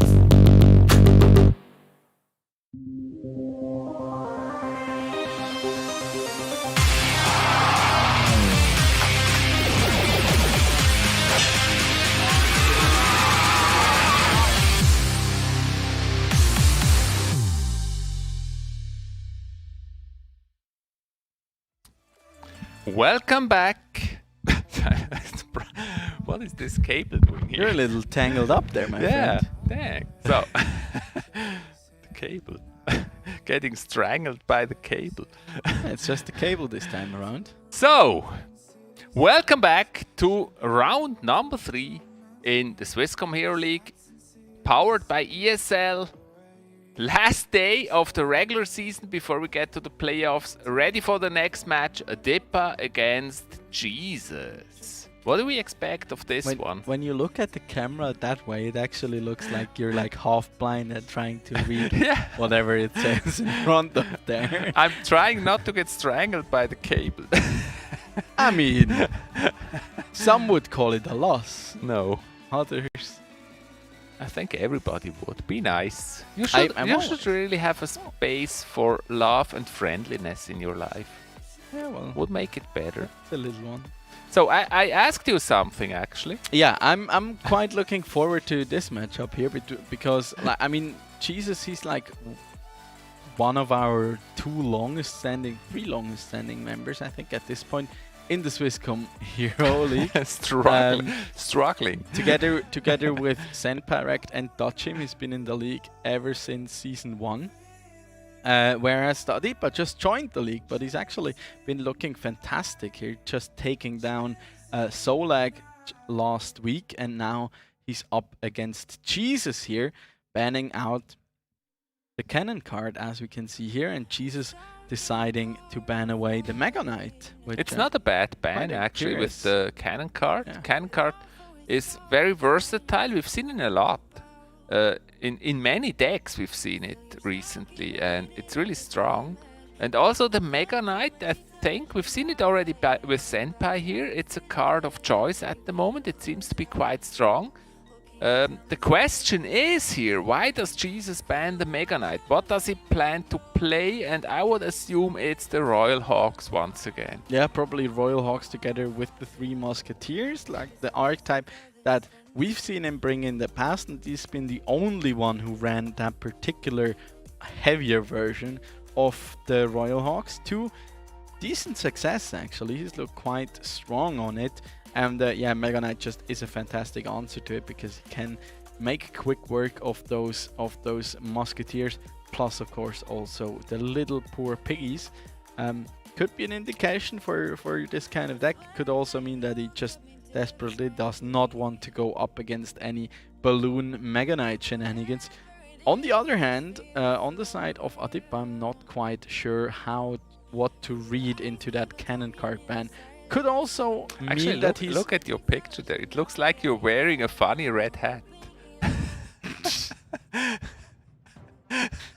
Must be a interesting hat if I've ever seen one. Maybe next season we should switch the logos so that they're not behind us. Yeah, maybe next season we can sit closer together again. Because sometimes you're a unicorn, then you're wearing a funny hat. I'm technically always a unicorn. You are? Yeah. Why? Can't you tell? Okay. I just showed him my horn. No, he didn't. You wish. No, he didn't. There's now the knight coming down here. Please don't. As Adipa has the newly buffed and newer bomb tower here in his deck. Does a good job here into the mortar. I mean, that was so predictable with that bomb tower. I mean, he has to defend against Royal Hawks. He has to go with the bomb tower. It is maybe surprising that he plays the mortar. Yeah, actually interesting. The mortar, Tesla. Mortar as well as the Tesla are both in his deck. One of the goblins there is missed by that bar barrel, which means quite a bit of damage here actually onto Jesus' tower. There's another barrel now coming, and it really seems like the double barrel lockbait archetype here gained quite a bit of popularity with shooting these into changes. nowhere land, this mortar. Yeah. But one shell actually hits the tower, so report mortar for inting. Not bad. One helping the opponent here. There's another barrel now coming in here. Barb barrel is not in hand, or at least appears not to be in hand here, but does come down now to take out these skeletons. It's actually a classic double barrel deck here by Adipa. So far, by the way, he hasn't shown sunglasses, iced tea, or anything fancy. Yeah. Where is it? I'm maybe a bit disappointed like right now. I'm waiting for some show here. Yeah. Yeah, I mean, he really created those expectations last time. Absolutely. If you start with the memes, you have to embrace and continue them, I guess. There's another bar barrel now taking out these goblins, and yeah, I mean, on the side of Jesus, he does have the answers here to the aggression that is thrown down by Adipa, but he loses a lot of elixir in the process here, and also yeah, he with can that hardly bomb place tower, that mortar, actually. Yeah, with that bomb tower, also Adipa has such a good answer to a lot of what Jesus is throwing down at him. Look at the range though, there's another Tesla now to absorb that skeleton barrel, and now Jesus pretty much has to go all in here on the left hand side. I wonder what that last card in his deck could be. Yeah, bomb tower against mortar is just an awesome counter. Yeah, it feels a little mean here. There's another barrel here, or a barrel combination rather, coming down. It feels like a meme. There's the next mortar. Jesus does not let up though. He trusts in the mortar, and he really wants to make it work here. In There's mortar another we musketeer trust. now coming down. Fireball. Good fireball value here. Excellently done by the side of Adipa Porter here. just hits nothing. Oh my gosh, those skeletons, they do go missing, and the skeleton barrel does come down there. Oh no. The mortar shell was so slow, it just hit nothing. Sometimes that happens. That is so painful. Just like going astray there, as Jesus once again switching up the lane here, going for another aggressive poison forward here. Can he defend against? No, he does actually not, and misplaces the bar barrel there slightly, leaving him with yet another bit of chip damage here. I don't think the bar barrel is back in hand. A good attempt there with the fireball onto the tower, but does not hit the musketeer here, luckily for Jesus. Adipa's just chipping his way here, slowly. Yeah. The tower's already on 498. And as long as he keeps those fireballs and logs coming and barrels, if so Jesus much can defend this one, he so much could pressure. Have a chance, I guess. There's Tesla there coming down, but a good job here once again from that dart goblin. They're doing such a good job of just punishing. Oh, it's actually so much pressure here. It's technically a graveyard deck here, but that will not change the outcome of this game. And Adipa in the last 5 seconds of this match, just very relaxed. Strong start here for Adipa. He was putting so much pressure with the barrels, fireballs and logs that Jesus could hardly ever place the mortar successfully, especially because the mortar was countered with the bomb tower so well. Yep. And we'll see that in this replay here. There's the mortar, but it can't do anything. That's just constantly those shots are constantly baited away and around here, and then the dart goblin with its immense range, of course, just acts kind of as a natural counter to that mortar, and then just Adipa keeping up the pressure over and over, and then also like Jesus, he had quite a few misplays and misplacements on those bar barrels, and then it was like just he knew, okay, I just whatever it takes, I have to cycle back to bar barrels as fast as he can, because that's like his only good answer to that barrel spam. And yeah, it overall left him with an elixir disadvantage overall, and eventually Adipa just managed to grind him out and get continuous chip damage in onto the tower. In the end, he had the upper hand. Jesus, he just played the mortar to kind of tease Adipa into playing something similar in the next match. I could be, but we'll have a look at it here as we jump into the second game here between Adipa and Jesus, as first named here is up now 1-0.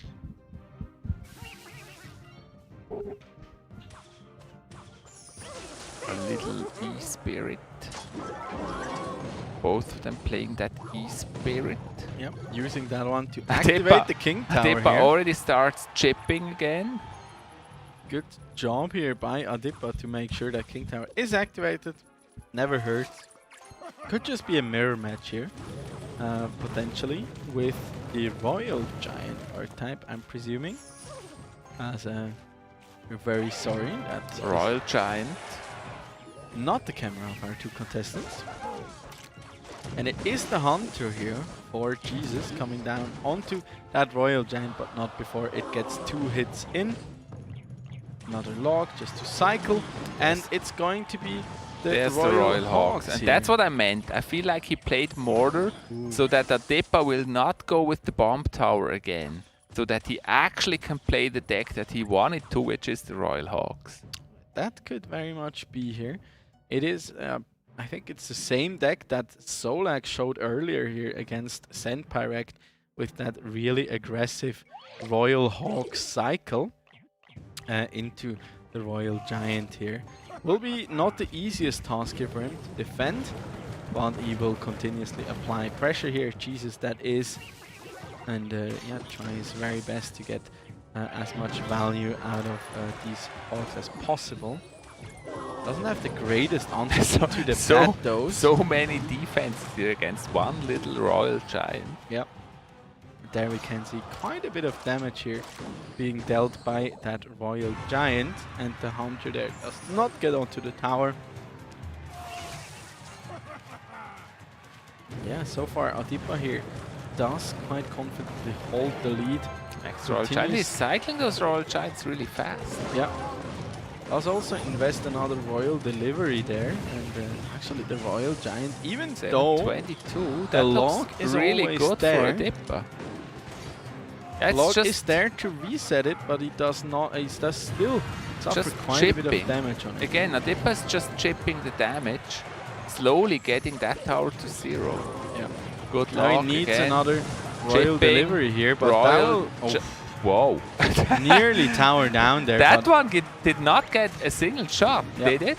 I got one, taking it to 319 There's HP the next here. one already. They're so Yeah. fast. I mean, 2 fire, that will just be a done deal here. 2-0 here for Adipa, I think. Yeah, Yeah, there's there just you no go. chance. There's the second shot. The Bang. Golden Cannon seals the deal here.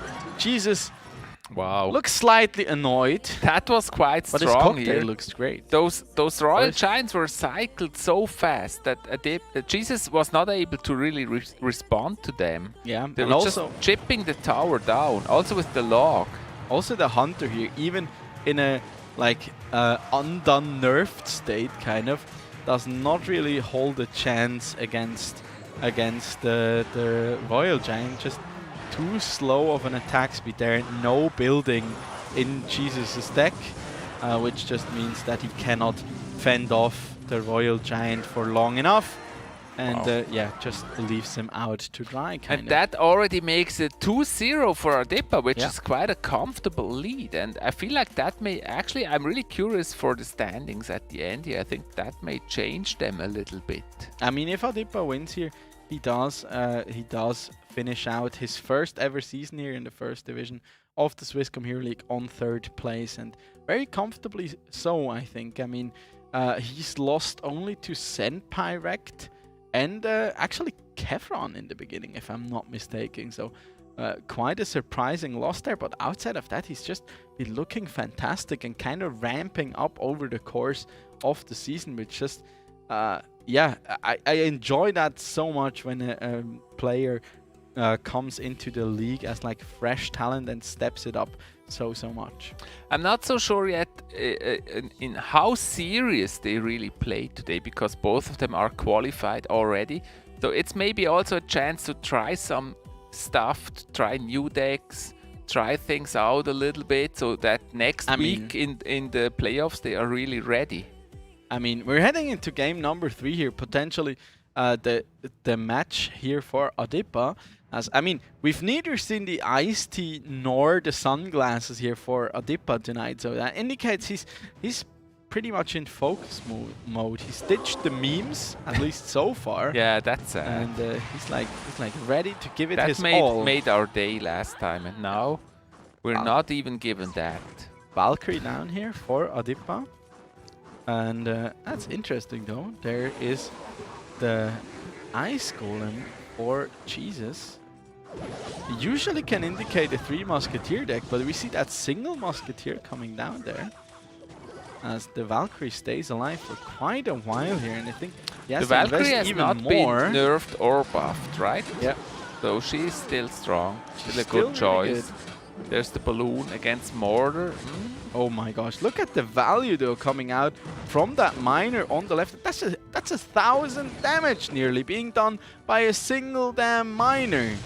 That's unfair here for Adipa. Good tanking being done though by that Valkyrie, and once again the Hunter does not get a shot off onto the tower. Meanwhile, Adipa keeps chipping away at his opponent's tower here, leaving it at only 1,500 HP. And maintaining Again, quite the a balloon. significant elixir advantage. Will he play Mortar again here to distract Balloon? Yes. Yeah, does throw in the snowball there for good measure, but there we can see Mortar being such a good answer here against that balloon, because it does not only have a lot of HP, and it's actually to one absorb elixir it. win. Yeah. But you still get to retaliate, and yeah, Jesus, he does not look amused here. He knows that that this matchup is certainly not in his favor. And yeah, he'll have. It looks like he's struggling quite a bit here with this matchup, as just so many good defensive answers as well here in Adipa's deck. And actually, quite interesting here that the poison now comfortably deals with the Musketeer, slowing it down there on top of it all. Other lane this time. The miner is on the tower again, chipping away. Look at this. The balloon just does nothing here. That's just 5 elixir down the drain here, as that mortar absorbs so many shots here once again. First from the balloon and then also from that Musketeer. There's another hunter now in the arena. Gunning away at both the miner as well as the balloon. This time the balloon actually has a look at chance. this, though. The mortar hits the tower. Mortar hits, balloon does not. This is a sad birthday party. The miner's on the tower. All the balloons are popped. Wrong prediction. Yeah, and look at this, the stab there. With a glorious stab, it takes the tower. What a beautiful stab that was, taking that tower. It's like, wow. And Adipa, the spear of Adipa, the hopes and dreams of Jesus to finish on 3rd place. And Adipa gets this win here, 3-0, which is quite surprising actually, a 3-0 win. Here's the replay. The problem really is that Jesus cannot land the balloon on the tower because of the mortar.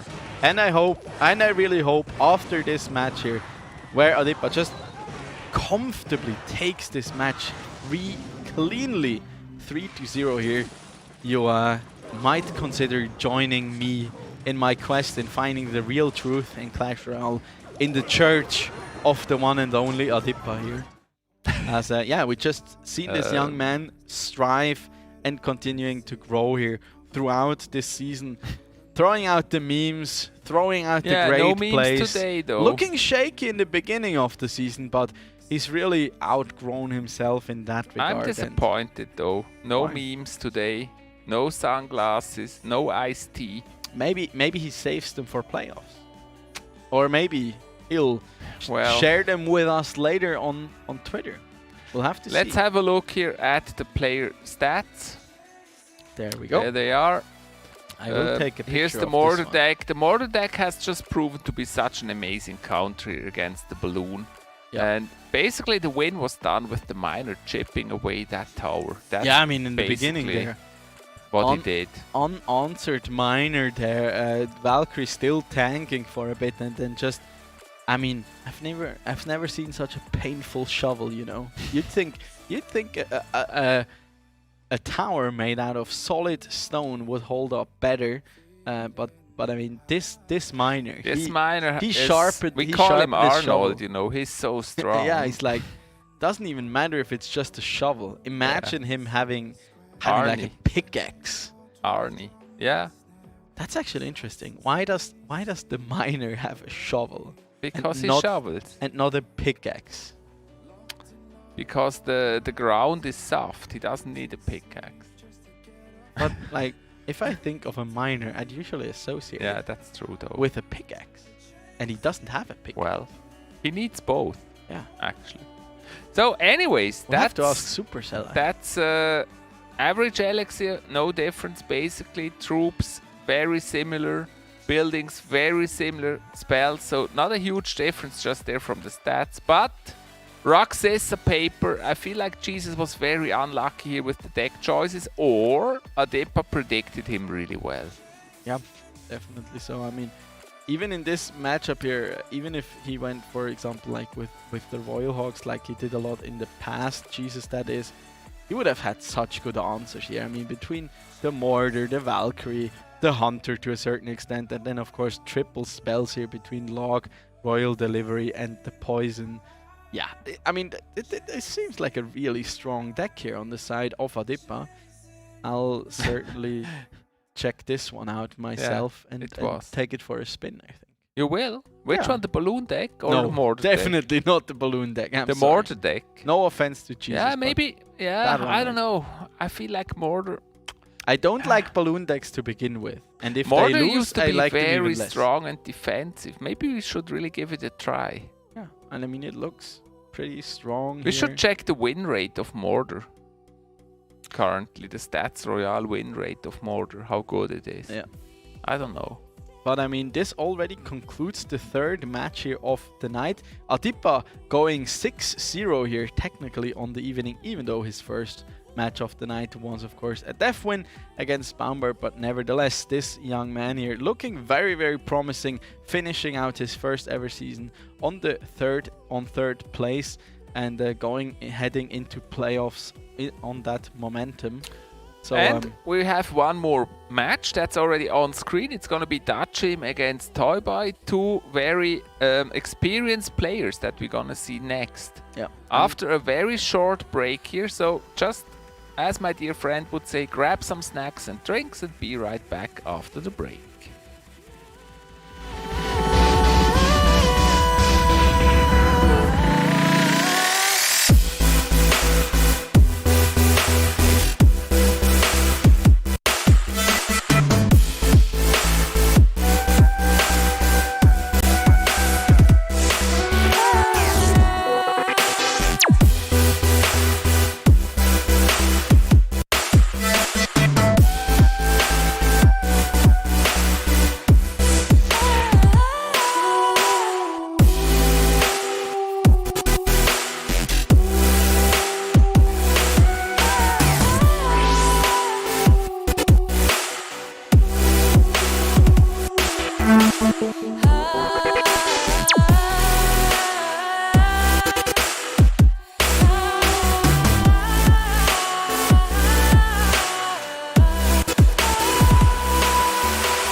Start your esports career now at play.eslgaming.com.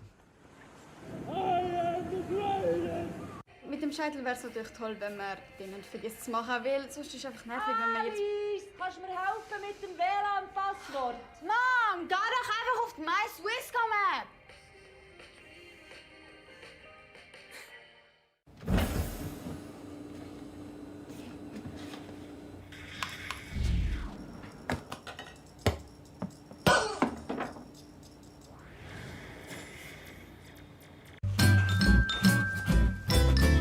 You ready? Huh? Hey, he's a good boy, huh? You ready? Huh?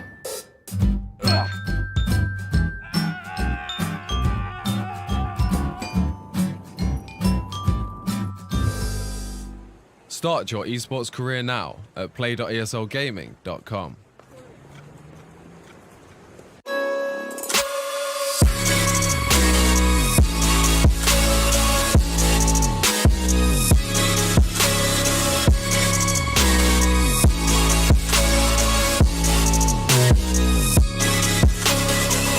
love it, you wear it. What's your style? Get your merch at shop.eslgaming.com.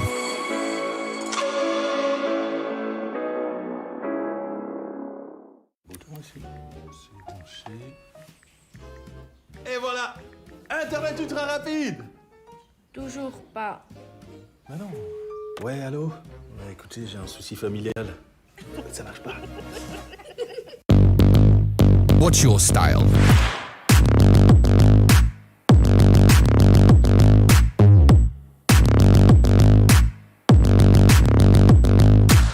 Get your merch at shop.eslgaming.com.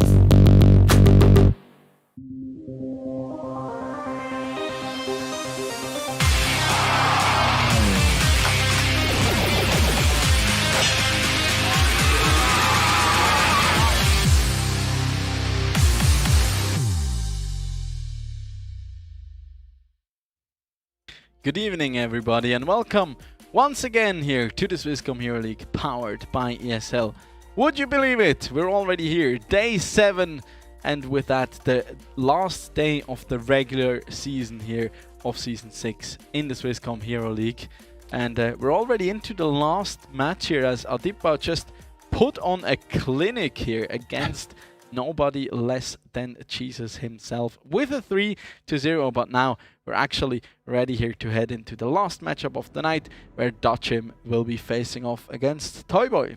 Yeah, and that's going to be a very interesting match. Dutchim, a strong player. Toyboy also very strong last season, but then in the end it wasn't enough to really make it to the grand final. But I feel like he is hungry, and we may see some surprise today. Yeah. And also, like, I'm kind of curious. This gives us, of course, another chance here to see some of the newly reworked or especially buffed cards here, or maybe witness some impact of the nerfs. I'm quite surprised, actually, that we haven't seen anything come out in, like, terms of the Mother Witch, not the Mother Witch. We haven't seen, like, Mother Witch at all tonight, actually. True that. And that is so sad, because you love her so much. I mean, she is. Really, I'm a bit jealous. But also, like, we haven't seen the Night Witch. For Mother Witch. We haven't seen the Night Witch, which we haven't mentioned before, was quite significantly changed. She does not spawn bats anymore when she dies, but she will now spawn them earlier when she's deployed and faster thereafter. So rather than being annoying after she dies again. and yeah, being oftentimes being slotted into those pesky clone decks, she's now quite different. So here are the bans. Dutchim bans the cannon card, which I still feel is a good ban, and then Toyboy bans the Night Witch, even though she got nerfed. He doesn't like to play against her. Yeah, this also, I think, is a bit of a read on Dutchim, I think, because he's shown the Mother Witch a lot, brought a lot of, like, the double spawner archetype, brought a lot of, like, the E-Giant archetype, and there the Mother Witch is pretty much an always include, so just makes a lot of sense here into it. Meanwhile, Dutchim could indicate that he's maybe playing something like a balloon deck and wants to make sure he does not have that, like, secondary building he has to deal with. Yeah, and Toyboy may actually play some swarms and spawners. That's why he bans the Mother Witch. Could definitely be. I mean, we've also seen him showing quite a liking to those double spawner decks, and yeah, it could look Dutchim very is always very hard to read, because he plays a lot of different decks, and he also experiments and tries new things. So it's really difficult to predict. Yeah, so therefore I could really see him bring some of these newly reworked and changed cards to the match here. I mean, especially I think I'm quite curious personally for, like, the goblins, because they've also been changed.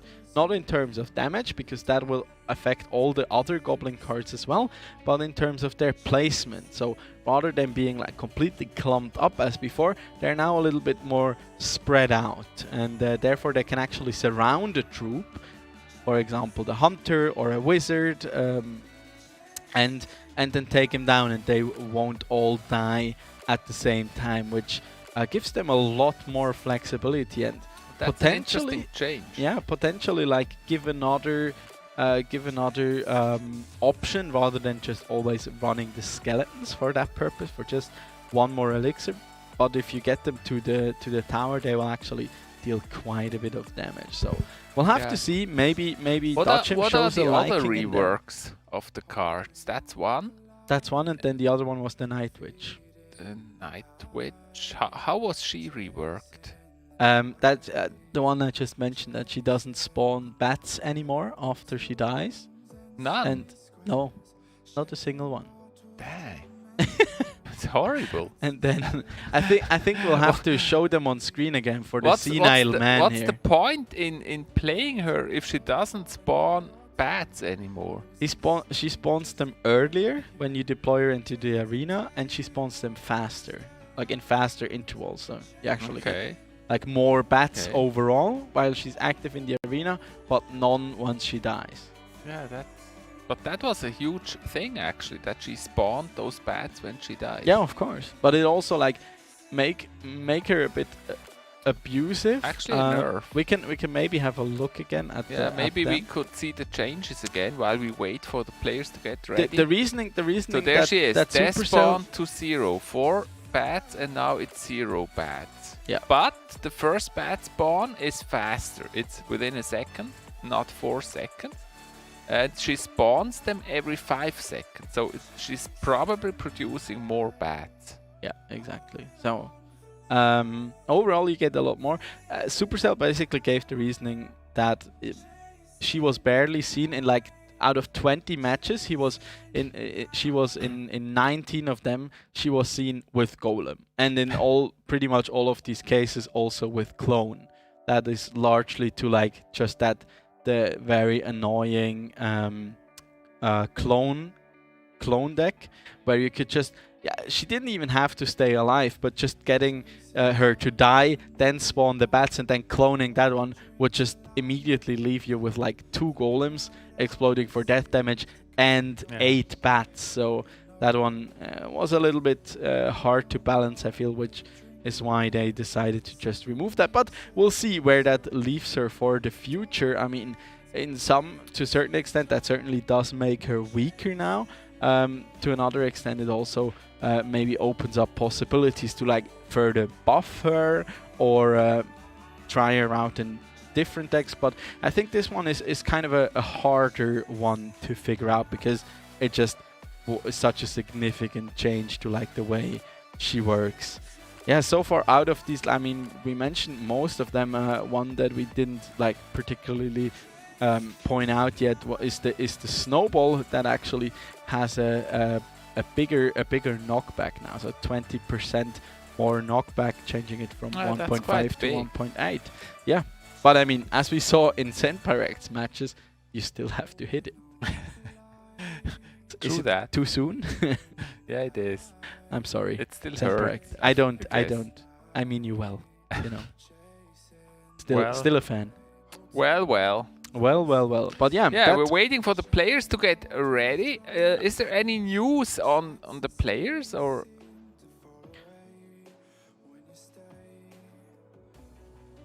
I think we're about to jump. We're about to jump into games here. Hopefully soon. I'm not 100% sure how much this match will actually be affecting the standings. So far, I think both are qualified anyways, right? No, not at all actually, because Toyboy is only at 1 win. Toyboy, yeah. If Toyboy loses he this needs one, to win, actually. he is in relegation. If Toyboy wins this one, I think he's safe and into playoffs. But I'm not sure where because we have like 3 players at that point who are at 2 and 5. Well, which we have an interesting information here in the chat. Toyboy says his battery is almost down, so we'll see how that goes. Okay, he's on less than 10%. Yeah. So if he all of a sudden not plays anymore, that may be why. Yeah, like.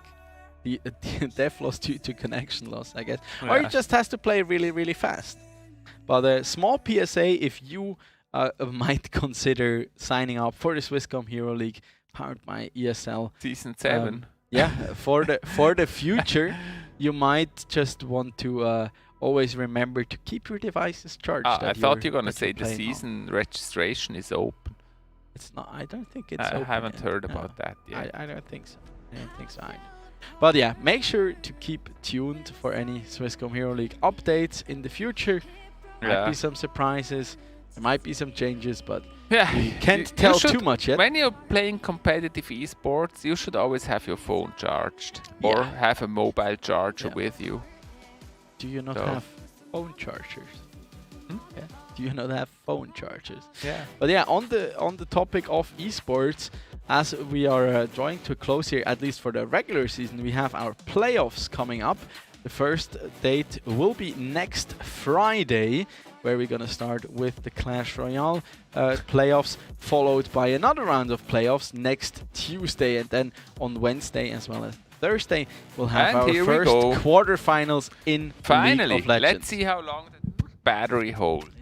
You can't remove the micro. It never gets old, unlike you.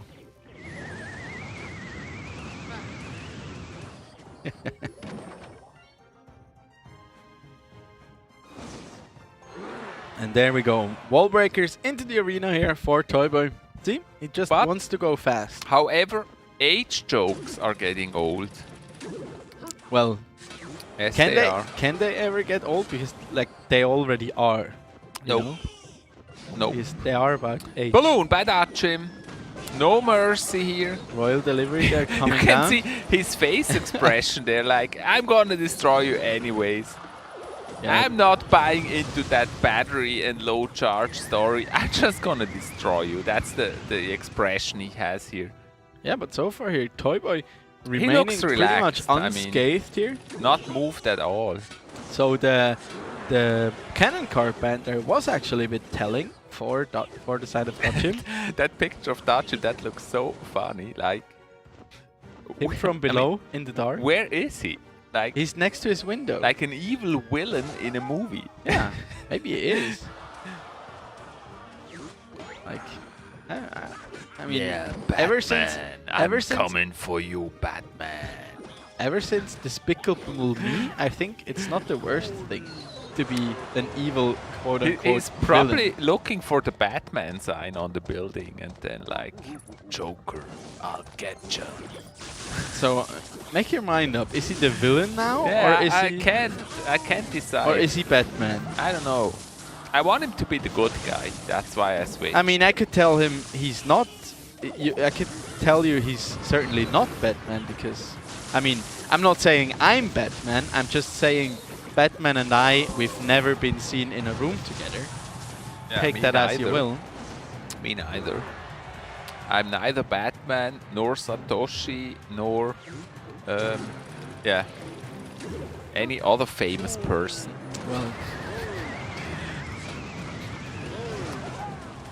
but you know, actually, I have to think hard about that. If I've ever been on a picture or video with a famous person. You've been on screen with me. Yeah, that's what I mean. No famous person there. Good answers here, back to back, coming out for Dachim actually against these wall breakers, and he actually managed to squeeze out a bit of an elixir advantage here, as we're already deep into double elixir time here, and Dachim just being unrelenting here, and I think at some point he might just be able to finally get a balloon connection, but as it stands, that's the Inferno not Dragon. quite, but look at the Inferno. Oh my gosh, that was just super fast here. Dachim getting it with the Inferno Dragon. Wow. Yeah, just rage up the Inferno Dragon and... So have you ever met a famous person? Like really an A famous person, not a C famous person, an A famous person. Like in terms of like Switzerland or like a Hollywood star? Yeah, like a Hollywood star or... I think they would be like S tier, wouldn't they? There's also like... I mean, in Switzerland, I met people like on concerts and so, but they would probably not remember me. Well, like Blick, I think I met him, and maybe you also wouldn't remember them. but there we are again with the H choke. Yeah, there beautiful replay that's once old. again here from that Inferno Dragon, just sealing the deal here quite quickly after what looked like quite the back and forth between Dutchim and I mean, I Toyboy. met some like gaming famous persons, like in the gaming scene, Okay. like big YouTubers, that I mean, kind. those can be considered celebrities these days, I guess. I'm not sure actually if I would count that, but like a Hollywood famous person. No, not I mean, yet. I've also like met famous people out of like just the esports industries, like Shox and Maniac probably, which are mostly in. You in, met like, me, of course, like a C-level famous person. I sometimes feel it's less of like meeting you rather than to be forced to. But I mean, I guess I'll take it. Beggars can't Having be the choosers. pleasure to be here with me, that's quite or like that. quite a thing. There's the Ewis coming down to start off the match here for Toyboy. As Dutchim appears to be running the same deck again. Or at least it could be with this Inferno Dragon entering the arena. As he's going for the big push here right away with an early graveyard and quite some good Larry spawns here right around that tower. Oh, and that's a freeze. That is so here. mean with the freeze. Come on. Come Once on. again, the Inferno Dragon is onto the tower and drills on, it all the way Dutchim. down to 656 Can't do that. HP. Now time for retaliation here on the side of Toyboy. That's a wizard? He's got the wizard. That's a card we don't see often. And an offensive poison here, and that's that will why. be tower down. It's not so effective, the wizard. That's a wizard. Boo. Sorry. Yeah. Freeze cheese, not working out. Not gonna lie, I'm not like too sad that that freeze does not net you wins. Personally think that's probably a good thing for my physical as well as my mental health. There's the Dark Prince splashing onto the tower there for quite a bit of damage. So Toyboy having quite a comfortable lead. And that's a naked graveyard onto that tower again here. But look at these Larrys. They are there. The snowball does come down to take them out. Still gets a good amount of damage on it, I'd argue. And Still also 1 on the minute other left. side, that bowler splashing onto the tower there through the Mega Knight.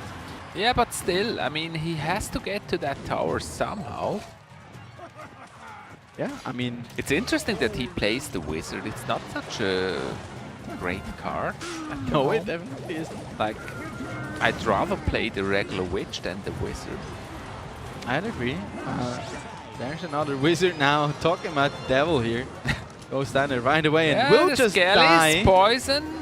Poison on It's defense. Defense poison, but still, But look still at the gets a Larrys. few chips in, but 25 seconds only remaining here for Dutchim to actually take that tower down here and make it work. Yeah, Dutchim running for the tower.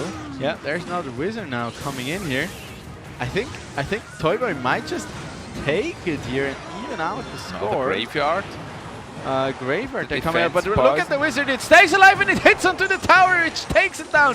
But the freeze is also expended, which leaves And him now with a bit this of an game has elixir completely disadvantage. turned. Now Dutchim is in the lead. Yeah. It's funny how quickly it turned. It just had to take that tower. How the turns have tables. And the thing is this, Dutchim viewers. actually has a strong deck if he's able to play it in the pocket. Yeah, I think so too. And he can build a really big push, and having the bowler here in the back just splashing through his opponent's card. Okay, that wizard just gets pulled there by the fisherman. Good damage though coming out. That's a defensive freeze here coming down. Bowler is ready there to defend though. Evo is also helping out there to muster a good defense. Another Valkyrie now coming in here. That's the next counter push here for Getting Dutchim. ready for the graveyard. Yeah, just making sure he gets a lot of value. Also, Toyboy here having to play the Mega Knight quite high up. That's triple elixir time now. Look at the wizard. Now the wizard. Yeah, Wizard now the wizard is quite actually handy. good. Another defensive freeze there right on the bridge onto the Mega Knight as well as the E-Wiz. And now he gets to build another push. There's the Graveyard now coming in. I think this could seal the deal here for the side of Dodgem. There are two Inferno Dragons now grilling the Mega Knight. As there's a bowler now right at the bridge there, splashing away. Toyboy manages to hold on, but I think I don't want to. Yeah, the keep bowler yeah, gonna there he hit the connects tower. finally onto the tower. Another one. Those bowlers are And there goes the tower. Yeah, that grilling was quite chilling, as they used to say. But do they though? Yeah, but I mean those. Yeah. Those boulders was the word I was looking for. Did quite a bit of damage. You mean the bowler? No, he's called the bowler, but he throws boulders. Big rocks. He throws rocks. Yeah.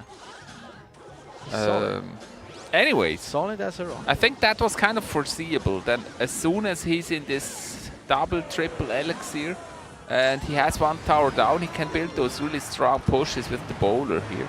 This might just have been the first time. That's a 2-0 for Dodgem. Yeah.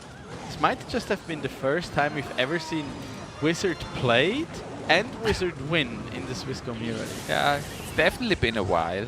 Yeah. I don't think it's bad, but... No, there were actually some scenes where the Wizard was really good. Like if they're really close together and he could hit them. There was one scene where that was really working. Yeah.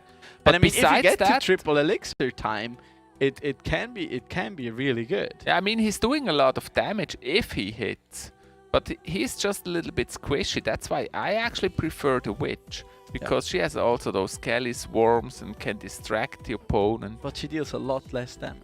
True that. Yeah. That's why I say the Wizard makes a lot of damage, but he's also easily killed. Yeah, that's true. I do not like Wizard.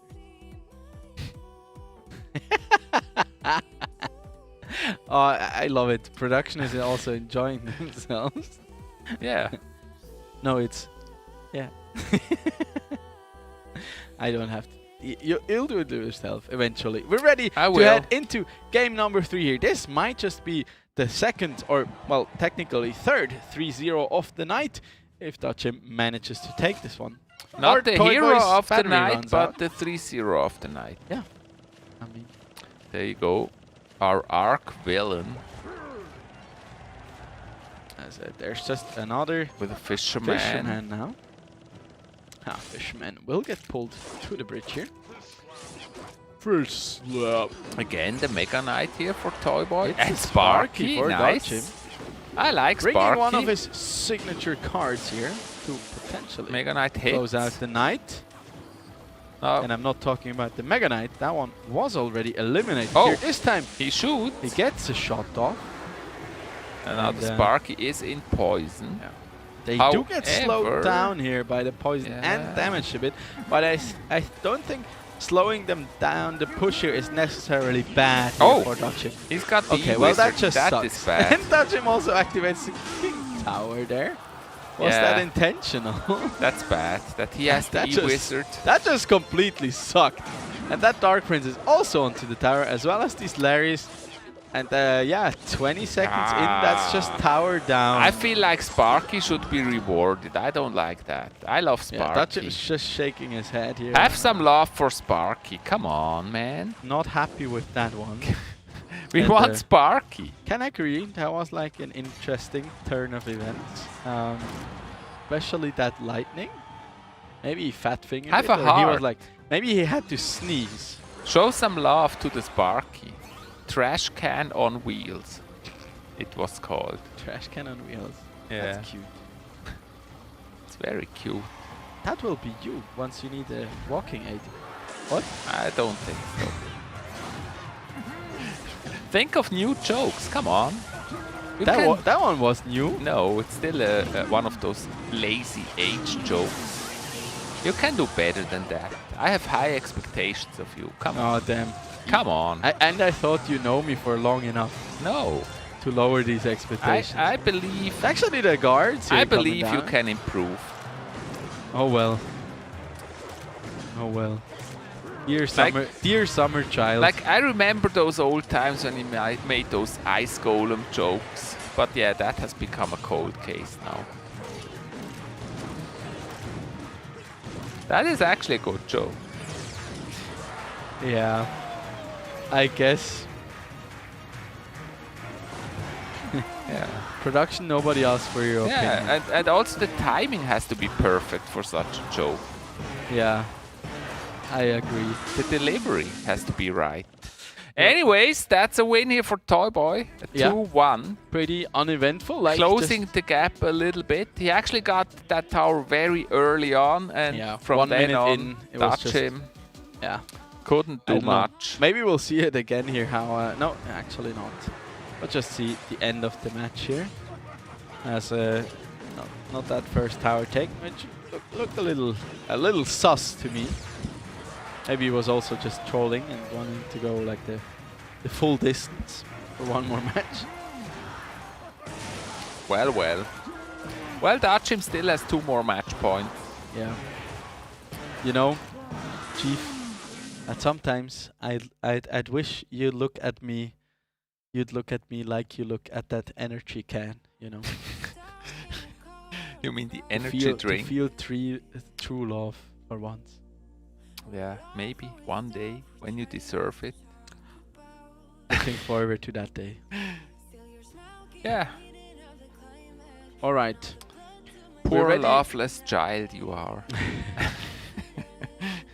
We're getting ready here for game number 4. Second match. I sent you already a lot of love today on Twitter. Come on, don't be greedy. Just 1 heart. Yeah. 1 emoji heart is enough for me. I only have 1 heart to give at a time. Yeah, I'm desperate for love and affection. Yeah, though. I see that. I need cuddles. Yeah, poor man. Yeah. Just a big old teddy bear, you know.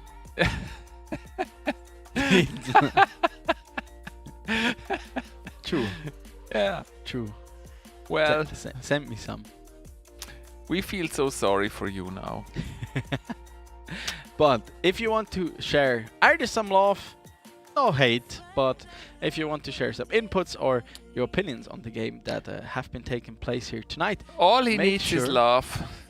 Make sure to let us know on Twitter with hashtag ESL Swiss. Also tag us at Don_Rigoni in my case and at Chief Avalon in this lovely gentleman's case here. And all he needs is love.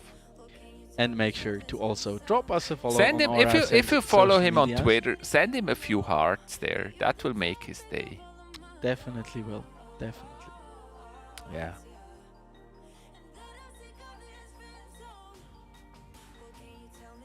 All right. Well, we are being told his streaming device. How do we know that if he doesn't have any battery left? Well, I mean, how is he talking to us if his phone is dead? Is he not playing on the same? Does he have 2 devices, or how does this actually work? I'm not sure. I mean,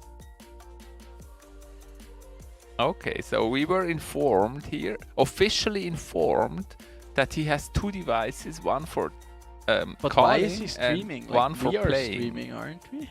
No, I'm confusion. No, yeah. Actually, when he's not online, anyways, he could just switch the phone, couldn't he? Potentially, yeah. I mean, but maybe it's an old, like one of those old bone phones, like where he can't he's playing on a Nokia, maybe. But that would actually be funny, like play it on that little display there.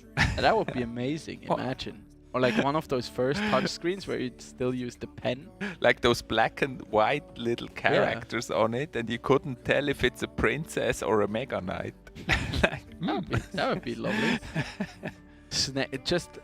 It looks like Snake, but it's actually Clash Royale. Snake was a cool game though. That's a lie production. I really laughed. What was that? That's a lie. I couldn't read it. It doesn't matter. It's just fake news. Yeah, Snake was a cool game. Snake was I definitely actually tricky, did yeah. play that on my Nokia at Me the too. time.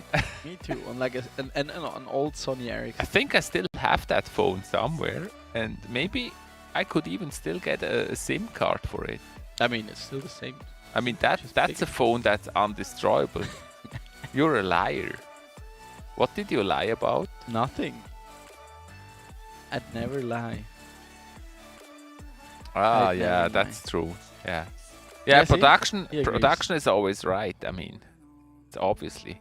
Production is always doing a great job here. Thanks so much, production. You're really great and beautiful and lovely and kind. Awesome Yeah. to have you guys. I agree. Yeah, I'm sorry for you. You still think he'll not be going to the What is this? retirement? Players have to always show their cam to prevent any cheating. Even when it's not shown on stream, they still show it to admins. Ah, so actually, you guys can see them here in production, and we don't have the pleasure to see them. I feel like that's unfair. Yeah, definitely. I is. mean, we also want to see them in unfortunate situations, like you do. Like, he's playing under the shower, and it's me, but I can't show the picture because I'm showering during the play, and we like. well, then I definitely showed it. Well, we want. But that's just me. That's up to we want proof. Come on. You just want to see people shower. Yeah. Busted. I actually once wanted to do a shower video, but haven't done it yet. Excuse me? Yeah. I thought a lot of your following are kids. Yeah. The thing is. And today we learned Yeah, but listen. why Chief isn't allowed within a No. 200-meter range around No, any school or Not kindergarten. true. Not true. Let me tell you the story. The thing is, as I'm doing these cold showers every day, Okay. I was thinking about doing a video about cold showers, but haven't done it yet. Of course, you would only see like the head and the shower I see. in the video. I see. But But yeah, that- I you wanted could be to cheating, actually you make know? like a video. How does my day look? Okay. And it usually starts with a 4-minute ice cold shower. Oof. Are you Yeah. a masochist? I love it. I love cold showers. It's great. Like Nah. it energizes you for the rest of the day. See, my generation is just too soft Yeah. for cold showers. Yeah, true that. I'm sorry. No, you really have to start with that. That's really a great thing. We're into game number 4. You finally got all the devices necessary set back up. But There's you have to some lovely start slow. emotes. Don't start with 4 minutes because then you will just get a cold. No, I won't even start with it. There's no point. Just start with like 20 seconds or so. That may be enough for you. I don't want to freeze. Full stop. Yeah, but it makes Rather you. go to a nice spa. It makes you really have a tough. sauna, and then go into the cold bath. Maybe. It pushes your immune system. My immune system is Yeah, It's not flawless. unlike your speech. Yes. Look at this. The kissing lava Yeah, hounds, beautiful. as we call them. Beautiful. What a highlight. Finally seeing those lava hounds here. And there's the newly buffed tombstone. And we'll soon see those 4 skeletons spawn. There they go. Which do absolutely nothing. There's a set of arrows coming down here for Dachim in order to defend against that. Again, the Inferno Dragon gets connected there. That Both of first them. encounter going to Dachim, but just slightly advantage, like 50 HP. Dachim won the kiss off between the two lava hounds. But he actually does have a bit of an elixir advantage. Yeah. I'd say. but Toibo only has like a balloon advantage, really actually. small one though. But look at those. That's a lot of damage coming out from those guards. Yeah, the damage is... I think Toyboy can actually make more of this game by playing the damage balloon. The damage balloon. The balloon. Yes. Okay, there are the minions now coming in. Inferno Dragon, both of them have him. Yep. Baby Dragon though, connecting onto the Lava Hound rather than the Dachim minions. also has arrows, which may be I an don't think advantage. it was 100% optimal as there. Now the miner deployed onto the tower here of Toyboy, and the two Inferno Dragons are shouting or rather spitting at each other. There's the Taking each other balloon. out. played nakedly, but then there's the Lava Hound too. Yep. It's another Inferno Dragon now coming down. Double Guards dragons on here the tower. side of Dutchin. As there's also okay, there's a lot of things arrows. happening there. Yeah, the Poison arrows coming are down an for advantage Toyboy. for Dutchim, of course. Yeah, they do take out the guards in one fell swoop. And then Dutchim also has the lightning to do a lot of remote damage. No building though in the deck of Toyboy. There's the balloon. Balloon. The balloon. Guards on the tower. Defensive lightning there once again. Has to be expended onto the balloon, but look at the damage actually. That's like 2 Dutchim got lightnings, onto right? the right. Yeah, that's 2 more lightnings. And he also has that miner in there. And yeah, that miner will just be unanswered and chip away. That's 98 HP remaining. That will mean 1 more lightning here to seal the Dutchim deal. just cycling to that lightning. Yeah. Very quickly. That and means there you Toyboy go. does lose this matchup. Yay! Will remain in second to last place. What finger was that? I think that was this. Are you sure? I don't know. From the perspective, it wasn't entirely clear. We all live our own realities. Yeah, I don't know. I don't know about yours. Mine was there. Okay. We have to see. We have to see. Here's the replay. Let's get the replay. Let's get things clear. Yeah. You can have a look at his finger again. Yeah, just here. The miner, the fisherman there rather, was a bit misplaced. Also, doing good anticipation. Good work. onto the guards. Like even if they were deployed on time, he would have just killed them with the arrows. And yeah, then it was just like a formality. There's the lightning, and there showing that's the definitely index the finger. Index finger. The index finger pointing up to the sky like, I showed you, man. Nice. Yeah. I knew you couldn't stand not touching me. Has a booster immune. Yeah, that's true. That's true. My immune system is on. Like, yeah, I really recommend those cold showers, but you have to start slowly with those. Okay. Yeah. Don't do it. I'm a big fan of Wim Hof. If you don't know him, check him out. Okay. The Iceman, Wim Hof. It's really interesting stuff. That also already does not sound And pleasant. I've been doing those cold showers for more than a year, actually, like 2 years or so at least. Or, I've been doing 3 years. I've not been doing cold showers With small breaks, for nearly 27 years now. With small breaks, but besides And that, it's been great. Like for 3 years. I cannot complain. Yeah, Can only you don't know what you're missing. Well, The technically I do. A the cold energy boost you'd get. Do you really want, like after 6 seasons together, do you really want me to have more energy? Yeah. Okay. Yeah. More energy is always good. But you're aware that you might never get to talk again. That has nothing to do with energy, but with respect. Well. Yes. But anyways, here's the result. 3-1. Yep. Very nice play by Dutchim. No wonder he's smiling like that. He's very happy. And just from the decks, I don't know. This one, both good decks here. The balloon is actually stronger, in my opinion. But he could score with the miner. So, well played there.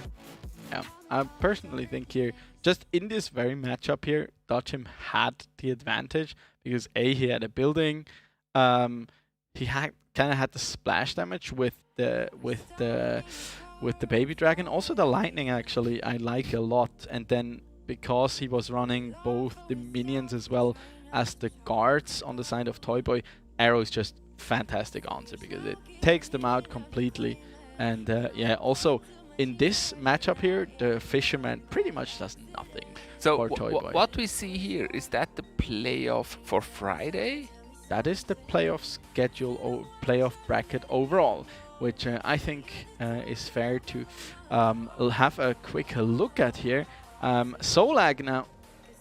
Solag here actually with with the win over Senpai, actually claims first place here and locks in that first seed for himself. Senpai will remain in second place though, will not be overtaken by Adipa, who's in third place, followed by Jesus, Dachim, and then Baumbert. This leaves us with the following matches coming up for Friday, next Friday that is, where Jesus will be facing off. We can also get the standings in here, of course, which means Jesus, who's in third place, fourth place. Solak is number 1, Senpai number 2, both of them actually number 1. Yeah, this leaves Jesus here to face off against Dachim, who's in, well, technically fifth place here, and then Baumbert has to go up against Adipa. Yeah, and then after, whoever the 2 players who win on Friday will have to face off against Solak and Senpirect respectively, meaning that Solak will have to play against the winner of Jesus and Dachim, and Senpirect will be playing against the winner of the duel between Adipa and Baumbert. So probably Adipa, I'd say, in the match in the like lower part of the bracket, and between Jesus and Dachim, I think I wouldn't like completely rule Dachim out personally. He's looked shaky this season, definitely. Jesus looked really strong starting out, but in the end he suffered quite a few losses, going down to all the 3 players above him in the standings. Yeah, unfortunately, Toyboy Kefron, we will have to say goodbye to them for this season. Hopefully, if there is a next season, they will be back and try again, because they both are really great players. They'll have to go through relegations though, which means they could still drop down to the lower division. And I'm really curious who of them is gonna make it to the grand final. So I feel like it may be the same guys as we already had, like Solak, Senpai, Jesus, Dachim. Yeah. Those 4 that we see also on top here. For me, like the maybe big wild card is Adipa. Yeah, maybe Adipa may change things up here in the playoffs. Yeah. I mean, I really expect Adipa, like barring any surprises, I really expect Adipa to win against Baumbert, which will then mean that him Adipa and against Senpirect will face off against each other. And I mean, Senpirect today he certainly didn't have the best game. Maybe it was the nerves, not the nerves in terms of balance, but his own nerves. Maybe it was the fact that he had to go up against Solak, which he doesn't have the best track record against. So form, I think, will be a big decider then. But to witness that one, we of course have to first go through our playoffs, who will take place this upcoming Friday. We can also have a look at our schedule here. Let's have a look at what's up next. So the important stuff here, Friday we'll have to see our quarterfinals, and then next Tuesday we'll again have Clash Royale. Yeah.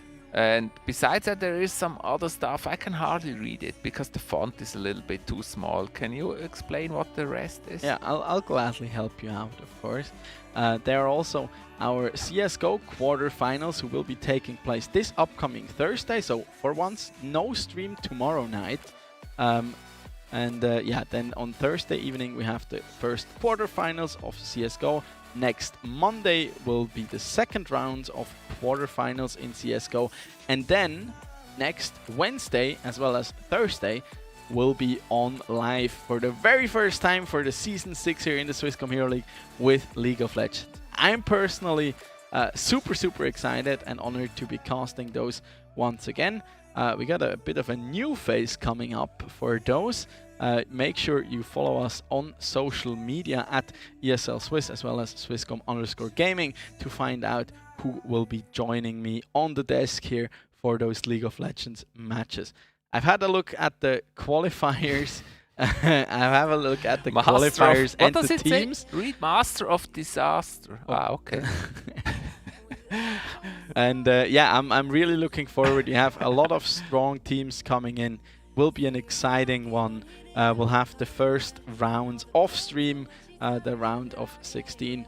But then for the quarterfinals, make sure you tune in next Wednesday and Thursday. Super looking forward to it. That was super interesting today. Looking forward to the playoffs. Be there next Friday. Yep. We'll be here again. And yeah. Yep. Till then, have an amazing time. Stay happy, healthy, and strong. Yeah. And drop us a follow on social media as well to stay up to the latest and greatest news. Yeah, and it will be super, super exciting to see playoffs with these huge balance changes that we gladly got to have a look at today.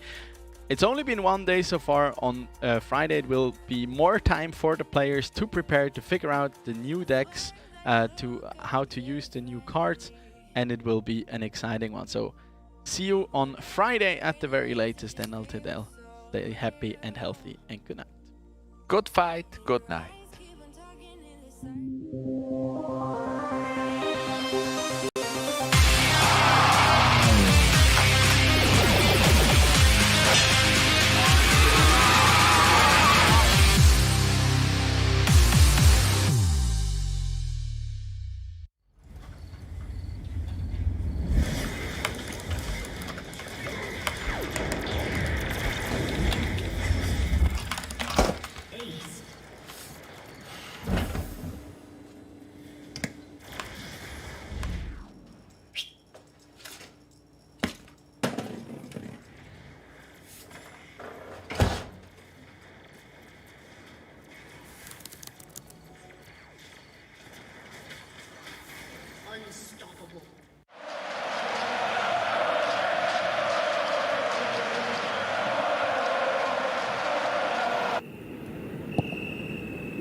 Start your esports career now at play.eslgaming.com.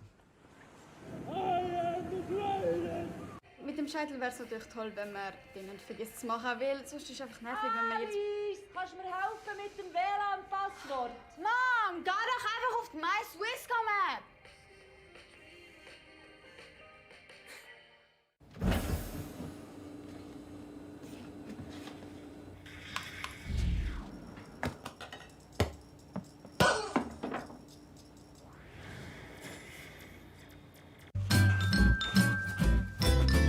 You ready? Huh? Hey, he's a good boy, huh? You ready? Huh?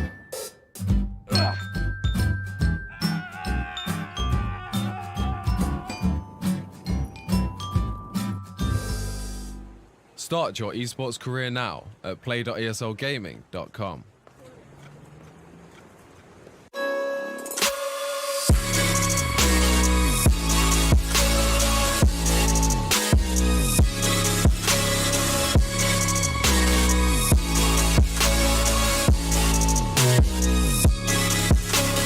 You love it, you wear it. What's your style? Get your merch at shop.eslgaming.com.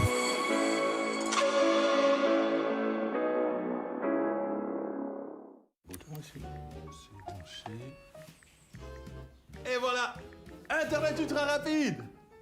Toujours pas. Mais non. Ouais, allô? Ouais, écoutez, j'ai un souci familial. Ça marche pas. What's your style?